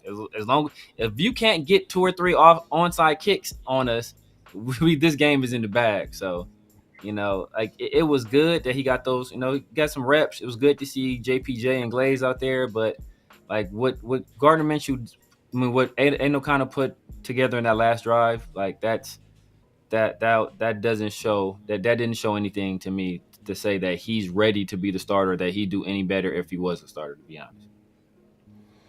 Well, speaking, let's move it along. I guess it's a good segue. Speaking of Gardner Minshew, Devonte the other day, or actually as today, he was on a podcast show, and he pretty much came out and had some strong comments about the quarterback position. So I'm going to go ahead and this is our notable quotables. It's where we listen to quotes that we feel like are worth listening to and hearing back again, and we could talk about it. Let's go ahead and play this clip real quick. I know you like both guys, but if we're, well documented, Devonte, is your support for Aiden throughout training camp, throughout the process. Do you think it's the right decision to stay with Gardner? I think I support. I don't think anything Gardner has done. I mean, it's been streaky play, and I think we've all played streaky. So it's not about being perfect, being out there at quarterback. And you also don't want your quarterback walking on eggshells, because what message does that send Aiden? The moment they plug Gardner after 3 weeks of naming him the starter, it kind of just doesn't give you a feeling of security, knowing that it's like having a girlfriend and you let her know, you make her feel like every day she could be out the door. Like that's not the feeling that she wants, and I don't think you're going to get the best product out of your girl if she's thinking that she's going to get kicked to the curb every single day. So I don't think that's the mentality that we have as a team. And like I said, I think that moving forward, they're going to give him some more opportunities, and hopefully we can do a little bit better on offense. So that's Devonte Adams talking about the quarterback position, and he had strong support for Gardner Minshew, and he makes some good points. I mean, Turf, what did you think of what Devonte had to say? It's the politically correct answer. Mm-hmm. He can't backtrack now and say that he wants Aiden O'Connell. It's true. That is just not possible. I mean, if you go that far, I mean, you're really blowing up the team now.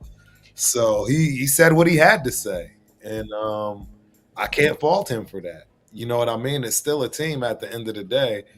You guys got to be as one in order to win and survive. So I don't have a problem with what he said. I don't think he believes that, though. I'll be the first to admit that. I don't think that's what he believes. You think he's still 100% all in on AOC? I would much rather have Aiden. I think he would. Yeah, because he was kind of outspoken in supporting him during the offseason. A lot. And he built a lot of rapport with him. I mean, you even started to see it in the play amongst each other. I mean, he was throwing him balls you know that he would have never normally thrown, but that chemistry was why he did it. So yeah, just real quick, man. Pause. But just had to do it real quick. But no, I'm with you 100% because that, like, I literally brought that up with Severe. I was like, hey, look, like, we all know that Devonte is an AOC guy. So that's why I was so surprised that, you know, Minshew was named a starter, because it just looked like, just based off the preseason, Devonte just publicly supporting AOC. He's built that chemistry. You would think that literally one of the best players on a team, the number one receiver, Devonte Adams, the guy that's getting paid all that money, he would have a little bit more say at that quarterback position, but they end up going with Minshew. So, I mean, Severe, did you take that as politically correct answer, or did you take Devonte's words as, like, you know what, he's all in on Minshew? I think he's all in. I don't think he's all in on Minshew, but I think he realizes that you can't build anything consistently if you're constantly changing. So if you want to get rid of Gardner Minshew after 3 games, what happens when Aiden O'Connell gets out there and he starts struggling? You gonna get rid of him too? So he understands that if it comes a point in time during the season where, you know what, we've kind of given Gardner as much rope and as much leash as we can give him, and he hasn't proven that he can take this offense to where we need it to be, or be the leader of this franchise this year, then you can move on to Aiden, and then you can be secure in that decision and saying, hey, you know what? We gave him the clear opportunity. We waited as long as we can wait, and when it was clear that he wasn't the guy, then we made the move. If you make that move now, then what happens when Aiden goes out there and struggles? Because make no mistake, Aiden O'Connell will go out there and struggle. He will go out there and struggle. He will throw interceptions. He doesn't process well. He waits in the pocket way too long, holds the ball way too long. He doesn't move great in the pocket. Like, you know, and we saw right there, he doesn't. And sometimes he has a bad habit of locking on to a read and throwing the ball even when he shouldn't throw that ball. And he did it in the fourth quarter. He had one drive, almost threw a pick 6 on that one drive. So if you go out there and you throw him out there and he struggles, then what do? Right? You go back to Gardner, and then when Gardner struggles, what do? You go back to Aiden, and when he struggles, what do? It's going to be a wishy-washy. So this way, both guys can play free and relaxed, right? Last year down the stretch, Aiden knew it was his job. He knew he wasn't going to lose the job. They weren't going to take it away from him, and he was able to play relaxed, and that's when he played at his best. So if that same situation comes up, you want him to feel comfortable saying, you know what, I'll have this job for the rest of the season. I can play free, I can play relaxed, and I'm not pressing. But you could also look at it this way, like, and I heard someone make this point, and it kind of made sense to me. I mean, look, AOC, he does get the ball out quick. I think AOC He doesn't. I think Minshew holds the ball a little bit longer compared to AOC. Minshew tries to create more, yeah, but just in terms of holding the ball, we talked about it when we did the quotes when Tashawn Reed was at camp with the guy. Was it Brett Coleman? And he was talking about how Aiden O'Connell was just holding the ball like every single play. He's holding the ball way too long. And he's getting sacked. And, of course, they're not sacking him because he's in the red jersey. But he's getting sacked consistently. He's like just holding the ball way too long. He also talked about, hey, I thought, you know, Aiden O'Connell had a plus arm till I got out here and I saw it live. He's like, it's not a plus arm. He's like, it's better than Gardner Minshew's. But that's not saying much, basically. So, you know, like, they're basically even. And it's just the main difference is stylistically is where they're different. And then I think Gardner is a better leader, but stylistically, or he's a more vocal leader. But stylistically, they're different quarterbacks.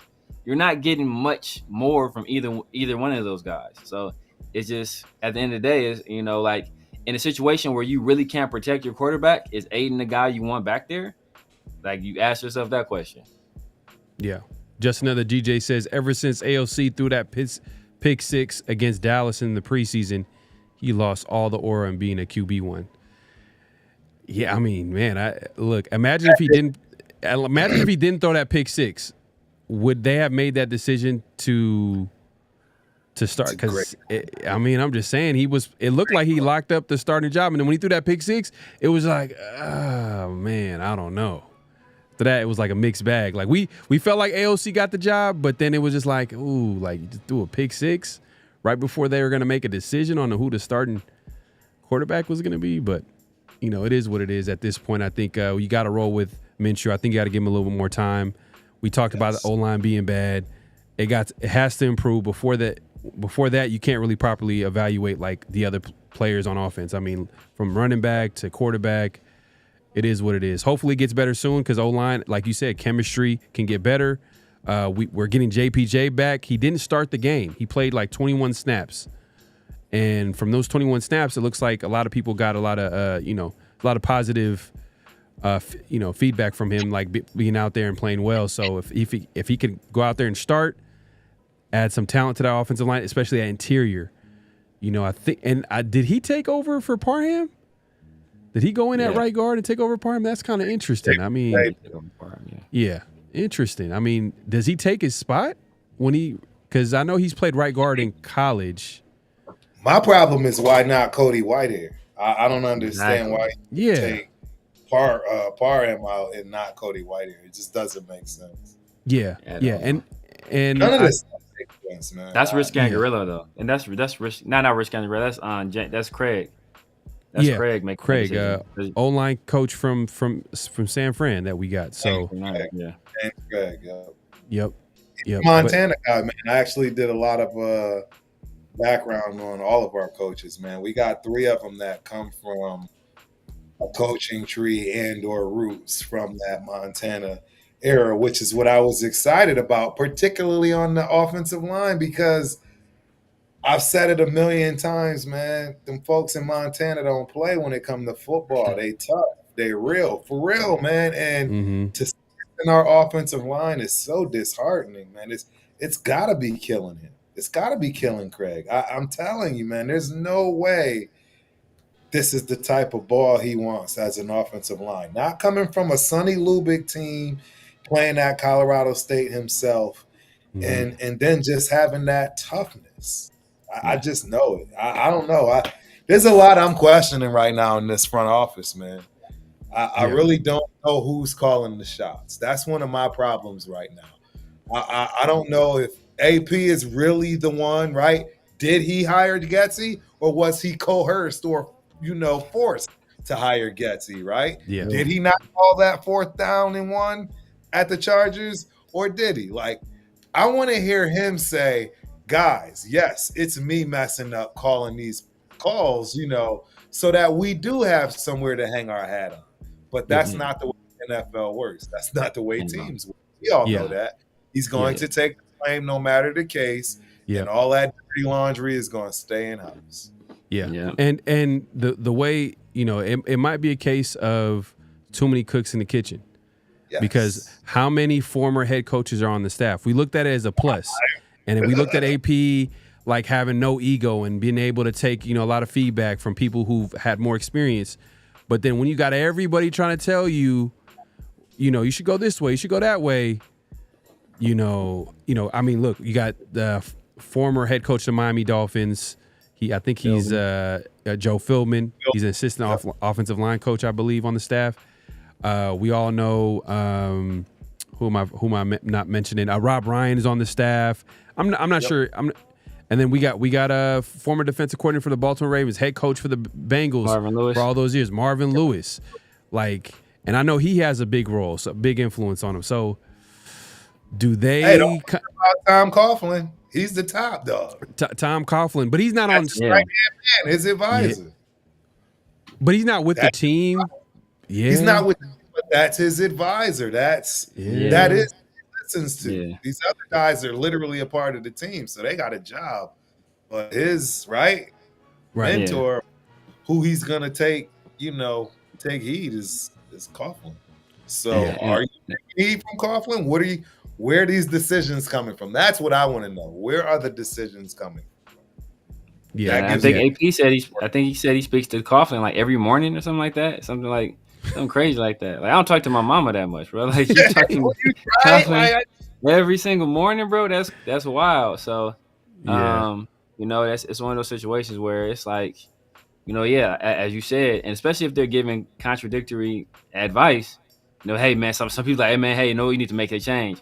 Make the change of quarterback now. Somebody's like, hey, no, but hey, stay the course, man. Let things play out. So then, like, what do you do at that point? So that's when AP being a young head coach, like it's tough to navigate, especially when you got people who are, especially like you got and maybe not as much Joe Philbin, but you got guys like Marvin Lewis and Tom Coughlin. These guys are Right. giant, Respected. in the coaching industry, right? Marvin Lewis, defensive coordinator for quite possibly the greatest defense of all time. Yep. Tom Coughlin, multiple time Super Bowl winner. So I think Tom Coughlin, I want to say he was on the staff with the Giants that won the Super Bowl too. That's when he won the Super Bowl. Yeah, he's the one that won. Weapon. He won. No, I'm talking about Tom Coughlin previously. I think he was on Parcells' staff. Oh, I think he was a wide receiver coach. I want to say on that team. Oh, wow. Chat could correct me on. I could be wrong on that, but I want to say Tom Coughlin was a wide receivers coach on the Giants team that won the Super Bowl as well. So taking it way back. So he has some history. He's been under guys like Parcells as well. So that's a lot of knowledge there. I got one more take from y'all. Hey, I'm letting y'all know if y'all ever get a chance to rock with Peggy, trust me, you want to. But think about this. This ain't checkers. The NFL is chess. Think about the people he could potentially be missing out based on people not wanting him to have them. For instance, who's the offensive coordinator that nobody will give a chance? And he seemed to fit right in for us, to be honest. Is it Bennett? What's his left Redskins? He was with Andy Reid and the Chiefs. I can't believe I'm drawing a blank. He's an ex-running back. Oh, you're talking about offensive coordinator. Like every Eric Bieniemy. Eric Bieniemy. And my thing is, he could have been a hell of an offensive coordinator. Yeah. And who talked AP out of possibly getting oh boy. Because think about it. If I'm part of a team and I know that I don't want you winning, the last thing I want to do is give you an offensive coordinator that'll work. Yeah. So true. I'm gonna give you air. You don't want him. He's trouble. Remember all that stuff in the past? You're a rookie. You don't want to, you don't want to go out, making that mistake so they can talk about you making an inexperienced, right? Like we got to look at stuff that's going on in that world too. There's just a lot we don't know about. We're not privy to, man. It's just. Yeah. And just to move it along, AP, since we're talking about him, he did have some strong comments after the game. We kind of touched on it earlier in the show, but hear what he had to say. The team just didn't seem to show up tonight. No, they didn't. I think as the game went on, I don't think it was a team. I think there was definitely some individuals that made business decisions, and we'll make business decisions going forward as well. Man. So shots fired, man. So who is he talking about? Who do you think is there going to be like, do you guys foresee like a guy getting benched, getting cut? Do you see right now? I mean, like those are strong comments and everybody's speculating right now and trying to figure out like, who is he talking about and who's going to be that player that actually takes, because if you're going to make those strong comments, I think it makes sense to back it up, right? Yeah. And I think it would send a strong message to the team, right? Depends on if it's being Anthony or Antonio, man. It really honestly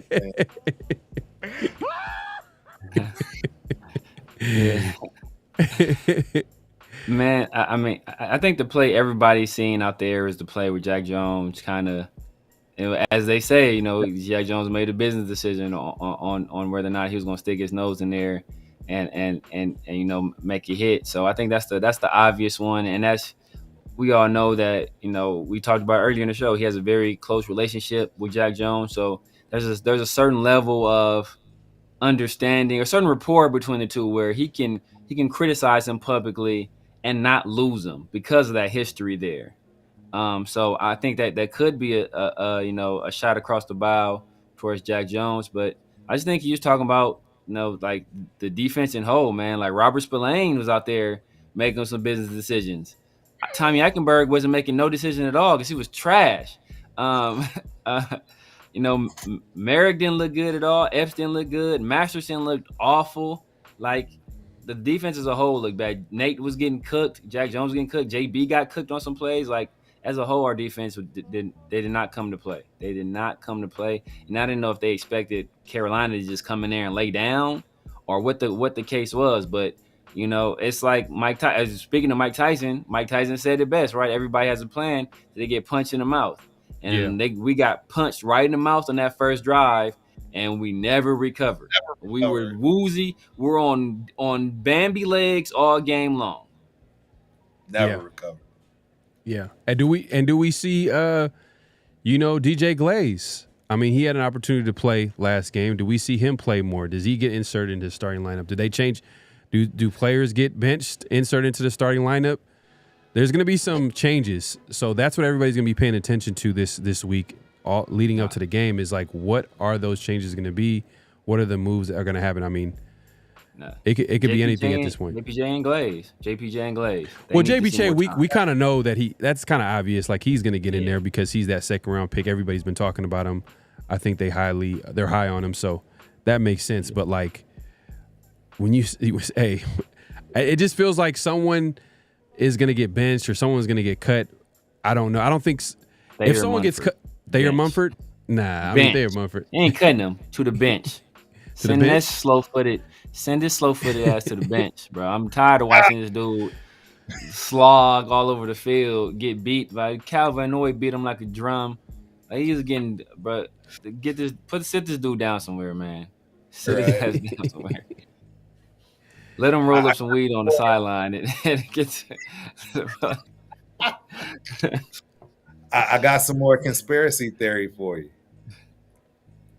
What if he was talking about Luke Getsy? What if he didn't like the play call, business decisions he made on subbing people out, taking Parham out, and maybe not putting JPJ on the left side? Like, who's making these decisions?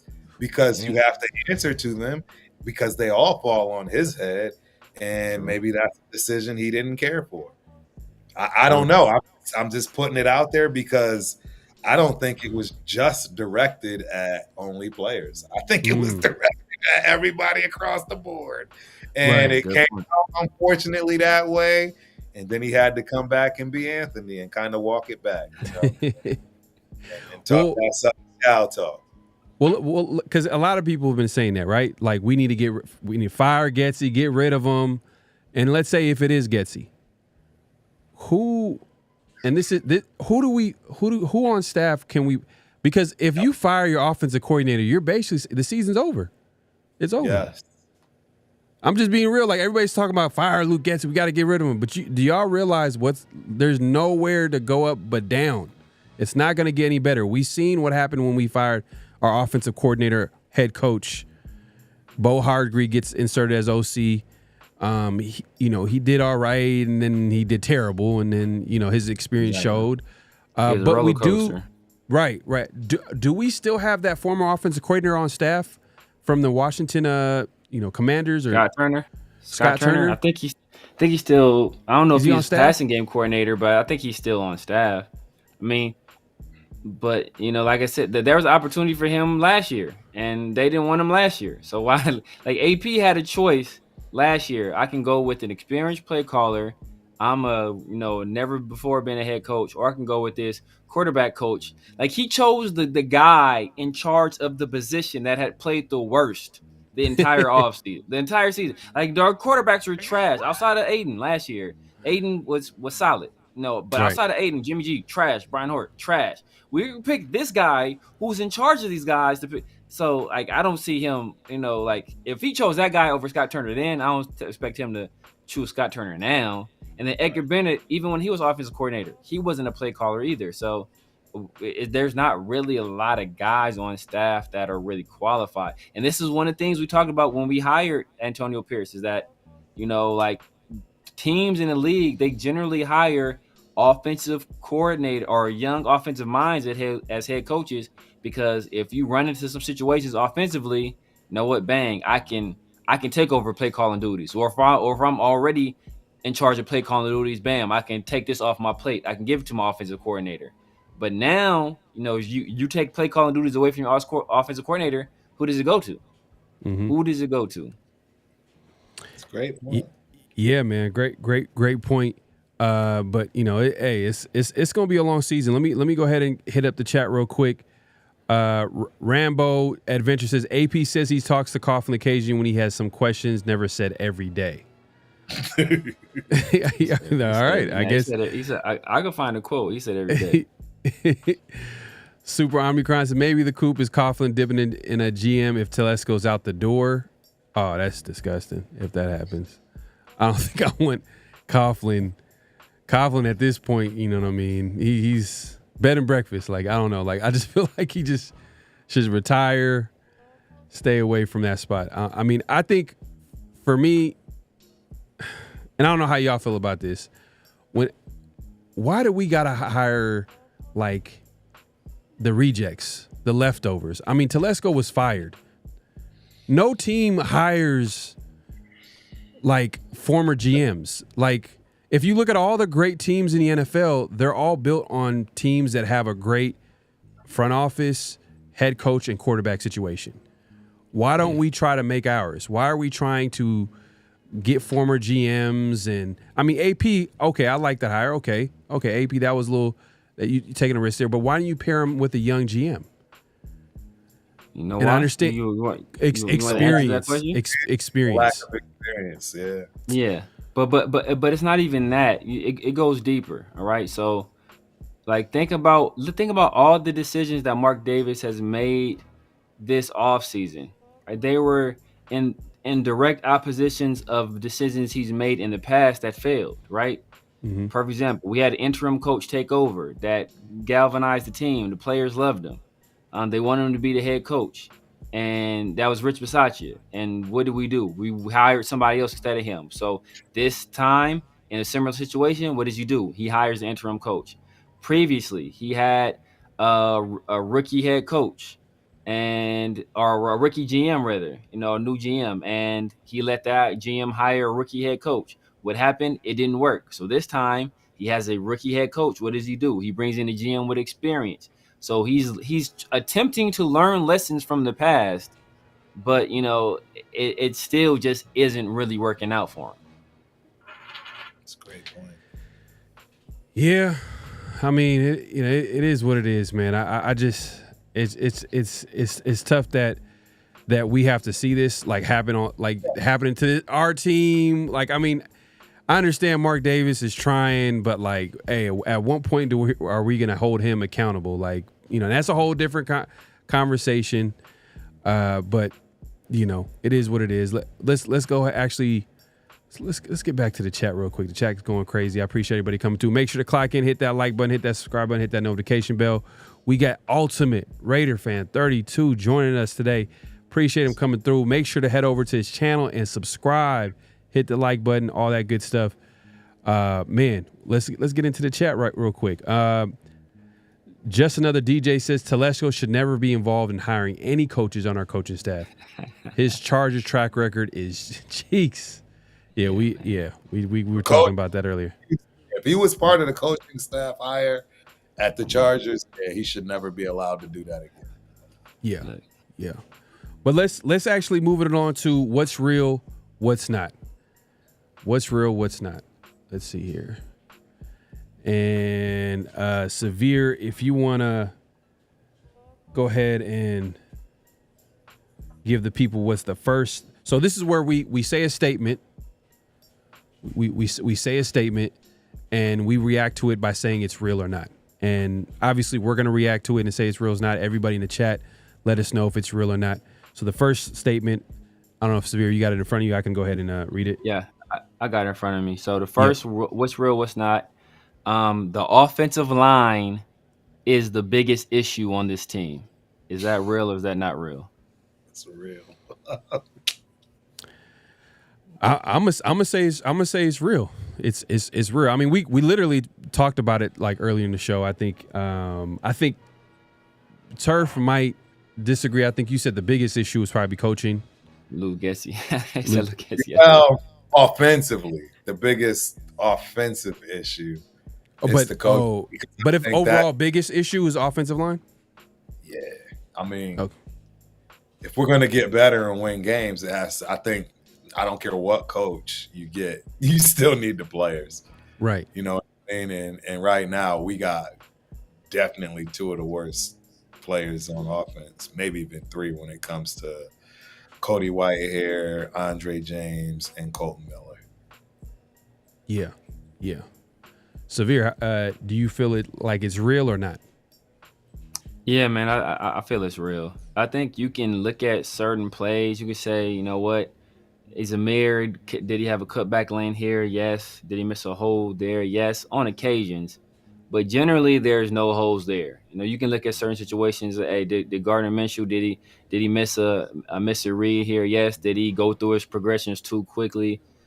Yes. But, you know, but part of that, you know, that's a byproduct of not having any faith in the offensive line to protect him. So, you know, I think that we're just not set up offensively well to really do the things we need to do, right? Like the games are won in the trenches. You talked about the Lions early. You know, they have one of the best offensive lines in the league. They have a statue back there, quarterback, but they're able to have a very balanced attack, you know, in terms of rushing and passing, and be very successful because of the offensive line, right? So I think that is the biggest issue. And until we get that fixed, whether that be through these guys, you know, gelling, or we have to change some personnel or change schemes, whatever the case may be, I think that is going to be what determines how successful we are this season. So we got a mixed bag from the chat. Some people are saying offensive line. We got some people saying the running back. I actually grouped the offensive line and running game together, so I guess that would be the same. But Justin of the GJ says Patrick Graham should not be left off the hook too. His defenses year in and year out can't stop the run. This is kind of true because his days with Miami and the Giants, they had issues stopping the run. Even last year, if you had a point to a weakness on the Raiders defense, it was, you know, not stopping the run. Like I think they were in the 20s, I believe, in stopping the run in the NFL. This year, I think we're one of the worst in the NFL in stopping the run. So it's been an issue. But I'm not sure if it's the biggest issue. And then earlier today, I actually put out a poll asking the nation, asking everybody, what are the biggest issues right now? And the options were offensive line, running game, quarterback, coaching, and run defense and tackling. So this speaks to what DJ was saying in his comment. I'm going to go ahead and post it real quick, and we'll see the results of that. So 65%. Let me see this cut off real quick. Let me see if I can move it out the way. All right, there we go. 65% say offensive line and running game. Quarterback, 10%. Coaching is number 2 with 23%. And then 2% feel like the biggest issue is run defense and tackling. So I think we're all on the same page. Offensive line and then, you know, run game obviously is a big concern, but I think that goes hand in hand with the offensive line. And after that, I mean, I guess the bigger conversation is what is it after that? And is it coaching? Is it the quarterback position? Run defense? I mean, Zamir, what would you say your number 2 as far as concerns with the team? I mean, I think the people got it right, man. I think number two is coaching. You know, I think number 2 is coaching. There's just and just specifically situational football, right? Like we made some very questionable decisions, whether that be decisions made by Antonio Pierce to go for it or not to go for it. You know, whether that be play calls and certain downs and distances, or if you know you're going to go for it on 4th down, then what is your play call on 3rd down, right? Like your play call on 3rd down should make sense. If you know you're in 2-down territory, I don't have to get a 1st down with this play. I can make it 4th and short, knowing I have a 4th and 2 play in my playbook, right? I'm not going to QB sneak behind an offensive line that's not getting any push with a 6'1" quarterback that's not known for being a power guy. Like, that doesn't make any sense. So I think that's part of it as well. But yeah, the chief among them though, offensive line. Offensive line, and I think Turf. I think you were saying earlier, coaching was definitely a huge concern as well, and I agree with that too, man. Like, Getsy's play calling has been suspect, but definitely offensive line is the biggest issue, and if we can clean that up, a lot of things can be solved with that. The run game, quarterback play, all that, they're all kind of interconnected. But let's actually move it along to the second what's real, what's not. Just real quick though on that Patrick Graham, y'all tripping, man. I get that maybe his defensive run game is pretty tough as far as it doesn't hold up, but the reality is, tell me the defensive front he's had with those teams that didn't hold up. I know he did a hell of a job in New York with the Giants. They always had a hell of a defense. It was just the offense that never did anything. And Miami as well, I mean, he started to build a great defensive line, but it wasn't fully locked in. So, and last but not least with us, we really only got one dog in Wilkins on that defensive line. Don't get me wrong. I love Butler. Yeah. There are people that are in training, but again, we got one dog. Like, and to be honest, he's not that big dog. Like, right? Your Chris is from the Chiefs, and then the Madam B. I can't pronounce his name right. Or Matabuke, or Dexter Lawrence. He's not that. So people sleep on Dexter Lawrence, man. Dexter Lawrence is a dog. Yeah. Give Patrick Graham that type of a defensive line with the way he runs the secondary and disguises. I'm telling you, you're gonna get that Yale education. I'm gonna just leave it at that. Timothy doesn't agree, man. He says Panthers look great under Dalton against the Raiders defense. He's like, why did that happen? What happened? I think players. That was the players. I don't think that had to do with Patrick Graham. I think the players just flat out shit to bed. Period. Yeah. Back. Yeah. I agree. Let's move it along to the second what's real, what's not. And the second what's real not is we talked about this earlier. Kuntz and Epps missing. They're going to be missing the entire year. But with that being said, without Kuntz and Epps, this is the what's real, what's not statement. Without Kuntz and Epps, the defense will finish outside of the top 15. The defense will finish outside of the top 15. Is that real or is that not? Let me know. Want to take it, Turf? That's real. That's real. Real. It's the one thing we could have. We had no depth. Yeah. No, go ahead. That was all I was gonna say. If we're gonna keep it a bean, we had no depth. We couldn't afford even one loss, and we've got 3 now, I believe. So yeah, it's real. Yeah. The thing is too, if we're not gonna be a top 15 defense at the very least, if not top 10, then the chances of the Raiders actually finishing with a winning record are slim to none, to be honest with you. It's going to be a long season because going into the season, we can all agree that the success of this team, we felt like currently constructed, is the defense being a top-notch defense in the NFL. And if they're not that, then we sayonara to the playoffs. We're not getting to the playoffs. Playoffs. That couldn't ring. Man. Right now. Playoffs? Guys, I'm not trying to be Debbie Downer. I'm not trying to have everybody go to sleep right now, but you're still thinking about the playoffs, bro. Yeah, man. Look, I need what you rocking with tonight, because man. Yeah, he rocking with that. You think about the playoffs. You've been on the Cleveland Brown bench, which you've been kicking it with you've been passing buddy on box. Nah, man, but I agree, man. I agree. Without Kuntz, Kuntz is what unlocked this defense, man. No, what? It was Kuntz, But also, what coincided with it was the emergence of our run game late in the season, right?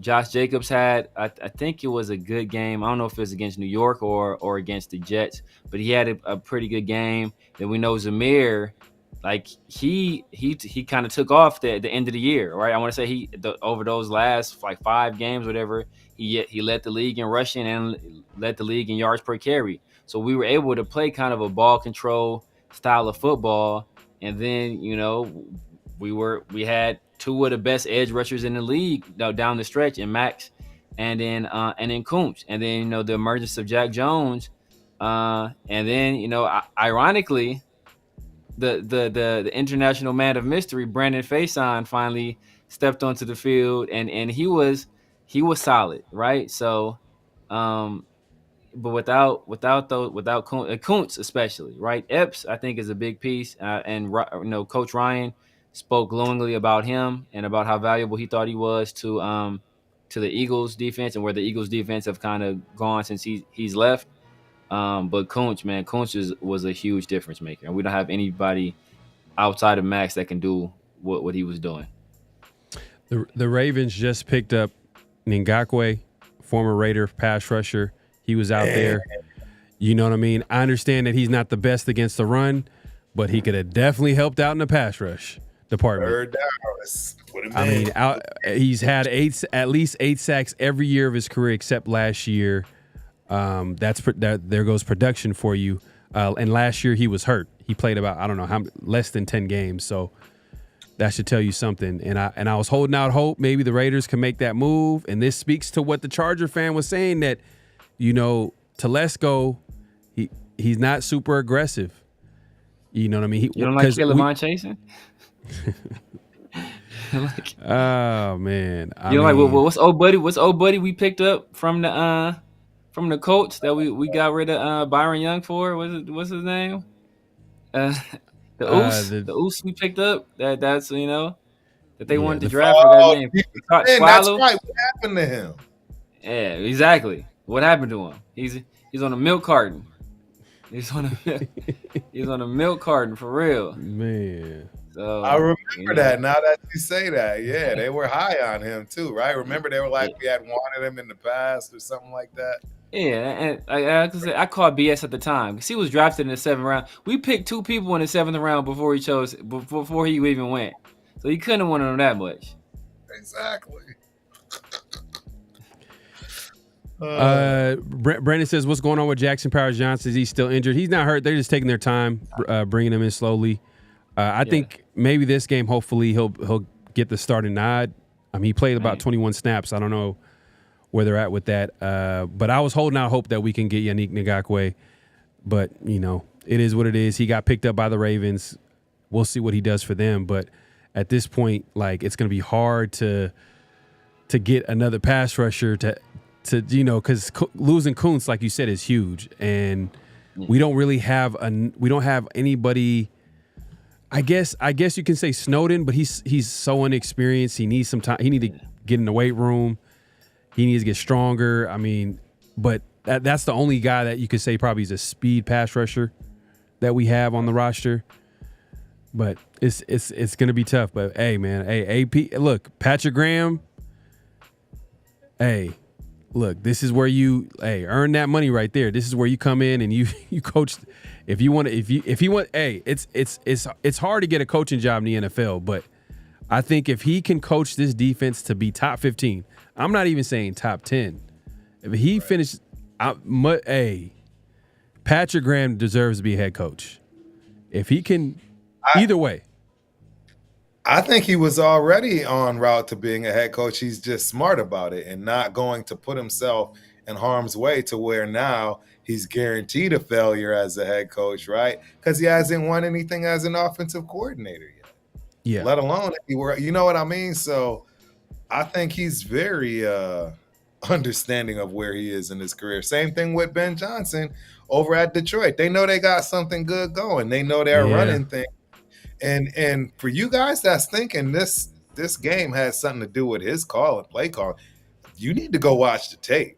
I mean, you just heard us talk about, hell, our number one guy, Spillane, that's balled out every game previous to this one, right? And had some sketchy plays during this game. I mean, Jack Jones, I don't even want to talk about that. I know 3 plays that might have gotten him fired. He may not even be on the team after the 3 plays I saw. One of them, he gave up a first down on the run game when he clearly could have shoestringed the dude and got him down. I mean, the defense did not play well at all. I don't know what you think Patrick Graham is going to do. You know what I'm saying? For people that's not out there trying to go balls to the walls, pause. You know what I'm saying? Like, I don't understand where the Patrick Graham. Do y'all want to lose the best thing we got on the team? Like, nah, not at all, man. Not at all. Not at all. This is where I think Raider fans just go overboard. You just going scorched earth. You're gonna boil the ocean. That Patrick Graham is not the problem, ladies and gentlemen. Hell, I might want him as the head coach. Let's keep it a bean. Man, like I said it. I said it last year. Nobody. But real quick, we got a few questions and we're gonna head out. But Real Men Wear Black says, should we try and trade for Hassan Reddick? Depends on what they want. Because that contract, man.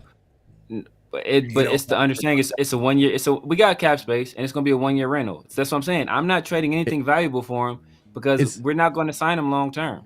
It's not going to be a 1 year rental because he got traded to the was it the who did he get traded?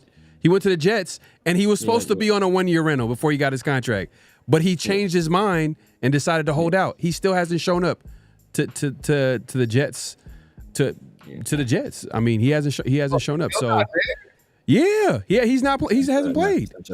Oh wow! So what happened was there are things you can do. There's things you can do to get. I mean, the Jets can really give him. Hey, we give you 1 year fat money deal, and then you can kind of test free agency. I mean, I don't know, man. They have the opportunity to do that because I said this. I said this with Josh Jacobs. It's like it's just stupid because if you your whole thing is you want more money, so you're gonna hold out and lose money in the pursuit of trying to get more money. Like it just is counterintuitive in my opinion. And guys that hold out for long periods of time, their effectiveness and impact on return is usually not great, right? I think outside of maybe what was it, Emmitt Smith was the only guy that I think held in out into the season that really had a big season. Other than that, it usually doesn't work out for you. I mean, I think a pass rusher can come in and be effective. You don't think so? You don't think a D lineman could come in and be effective? It's not one of those. It's not like he's a quarterback or. Yeah, it's one of the more independent type positions where you don't depend as much on other people. As running back, you depend on your wide receivers, your quarterback, and your offensive line. All that stuff is important. Pass rusher, you kind of can do your own thing, but even then, though, these offensive linemen, man, these dudes out there, they got a fresh lather on them. They're in season, they're in game shape, their instincts, all that stuff is sharp. You coming off, you can go out there make a fool out of yourself, if you ain't right. So you ain't seen no real comp in a long time. You can't simulate that stuff. It's impossible. You cannot simulate that. Real quick, I'll throw this one out to Turf. He says, could Telesco be purposely sabotaging AP to bring his own guy? I swear to God, I was literally about to tell you this needs to go up because my spidey senses are going off now. They have been going off more than ever. Because I've really been paying attention to NFL football. And the bottom line is a lot of people believe that McDaniels did this to Derek Carr, right? Sabotaged him to get his guy. Is it above anybody? In the real world, do people not get management positions, make people's lives hell to go and hire their guy? This stuff happens all of the time. The NFL is not going to be remiss, though, right? That you don't just go over an industry because, no, it's everywhere. And I can guarantee you that there are people that are not putting AP's best interest for themselves because they're looking out for themselves. Telesco might be in this boat. I don't know. This is why it's so important to find out who really has the power, and we'll never find out. Right. And there might be some truth to this because me and Severe have been pounding the table, and I think every Raider fan's been pounding the table as far as the Raiders need to get a quarterback this offseason. The Raiders need to get a quarterback. They need to draft one. We didn't do it in the first round. Okay, it's okay. We could get some other prospect to add to that quarterback room and be a nice competition. A guy that has some more potential, higher ceiling. Second round comes around, the third round comes around, the fourth round, the fifth round. Spencer Rattler. Who do we draft instead of that? Severe's favorite linebacker. You know what I mean? Iceberg. The Ohio State. This dude moves with the speed of an iceberg. But hey, I thought it was questionable not getting a quarterback, in the draft. I thought it was real questionable because just like what did they see in the quarterback room to be like, you know what, we're fine with AOC and Minshew. Like, are you serious? Like a career backup player. And then a guy, AOC, who's drafted in, the fourth, fifth round. It was last year. It was like the fourth round last year. But we all know just watching him play, like, yeah, this guy doesn't look like he'll be maybe at best, maybe borderline starter career, but more of a high-end backup at best. Low-end starter, high-end backup. AOC, because he's limited in certain ways that you just can't overcome. And it's just hard. It's hard to just I don't know. And like you said, Turf, you said, who's making the decisions? The AP making the decisions? Is we know Telesco has the final say on roster. We know that for a fact, right? So, man, that's a great question, man. 808 Raider, man. Shout out to you, man. Appreciate you coming through. Yeah, over at the Ahern. If y'all in Vegas, go check out the Ahern. Yeah, definitely go ahead and check out the Ahern for sure, man. We got to get back there again. Timothy's asking, are y'all Pierce believers? I mean, I bought in, but I have my concerns. I'm a little nervous right now because I'm hoping it's not like all talk and no bite with AP. Yeah, I mean, so I was initially, right, and y'all can pull up the tape. I was initially an AP skeptic. I was not on the AP train, and Pharaoh will tell you who are my two guys. I've been saying all last year, who are my two guys? They were Ben Johnson and Bobby Slowick. Those are my two guys all last year. I said after the Pittsburgh game last year, like, if we get rid of McDaniels, Ben Johnson is guy. Then I started seeing what the Texans was doing. I started watching the tape. I was like, ooh, I kind of like what Bobby Slowick was doing, especially when they started early in the season. They were a lot more conservative, but then when they started letting CJ Stroud throw the ball a lot more, and he got a little bit more creative offensively, I was like, oh, I like what he's doing over there with the Texans. So that was another guy I was saying. So I was an AP guy at first, and then AP won me over. So I'm not going to jump off the bandwagon already. We understood there were going to be growing pains. Everybody thought after the first 4 games, our record would be about 2-2. That's what most people said. Like, hey, if we're about 2-2, that would be our record, right? I think people thought it would be the Chargers game and the Panthers game. Now, it might end up being the exact opposite of that, but I think people thought we would be, we would be 2-2. So I'm not ready to give up on them yet. Even after this year, even if we have a rough year, look what the kneecap biter up in Detroit did his first year, right? He had Dan Campbell. People were clowning him. People were clowning Dan Campbell. Like to clowning him mercilessly. Same thing with Nick Sirianni, right? Clowning him.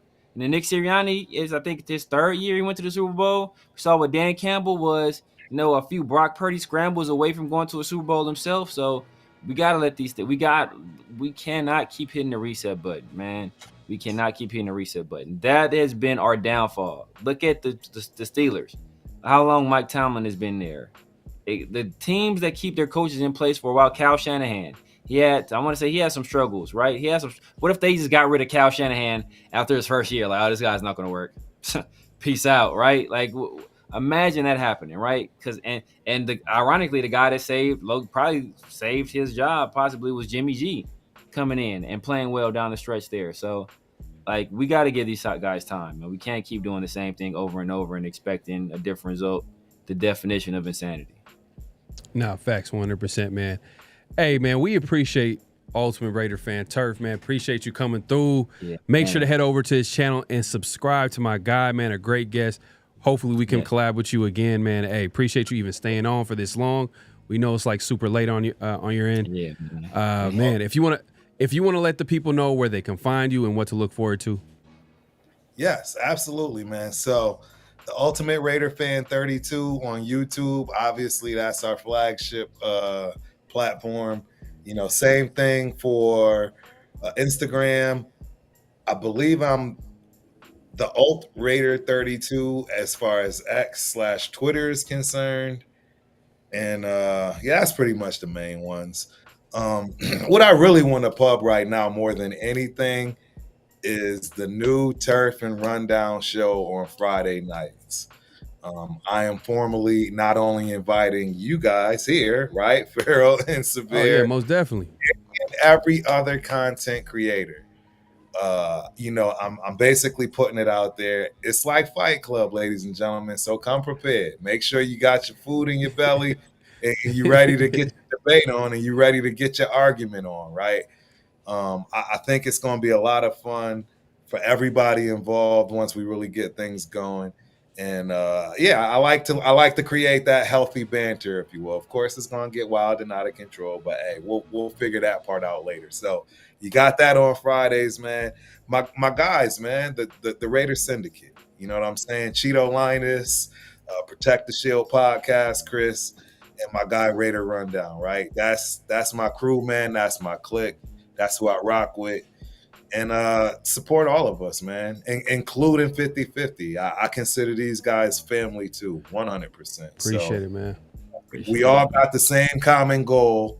I mean, that's the beautiful thing about it, man. I mean, no matter how we feel about this stuff, the truth is we all want to win. So it's all love, man. It's all love. And I really appreciate everybody's support. Yeah, appreciate D-Menace. I appreciate you posting Turf's link. And we got people, they're subbing already, man. They everybody's subbing left and right. So they're heading over there and subscribing to your channel. And Severe, man, if you want to let the people know where they can find you and what to look forward to. Yeah, man, y'all know what it is. The Severe Raider on YouTube, on X, on IG, on Snapchat, on TikTok. Everywhere, you know, the Severe Raider. You know, we got the 50-50 show every Tuesday night with my guy Pharaoh. Appreciate my guy Turf on here, man. Been wanting to get Turf on here for the longest time, man. So I'm happy we was able to make that happen.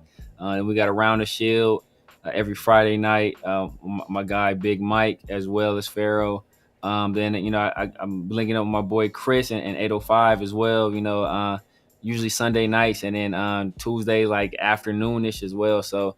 Just trying to get some stuff popping, man. Got some other stuff coming out too, man. Like I said, I got some film stuff. It's been kind of busy. My son, we in full season right now, so he practices like 4 days a week with a game on Saturday and a trainer on Sunday. So it's just busy for me. But I got some film stuff. I'm definitely gonna start putting that stuff out as well.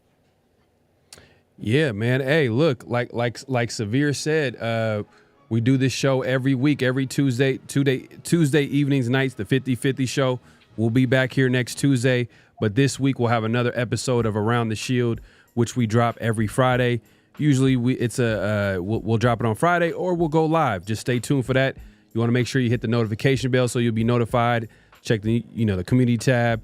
You can find me all over social media, PharoahNFL, like you see it on the screen, PharoahNFL.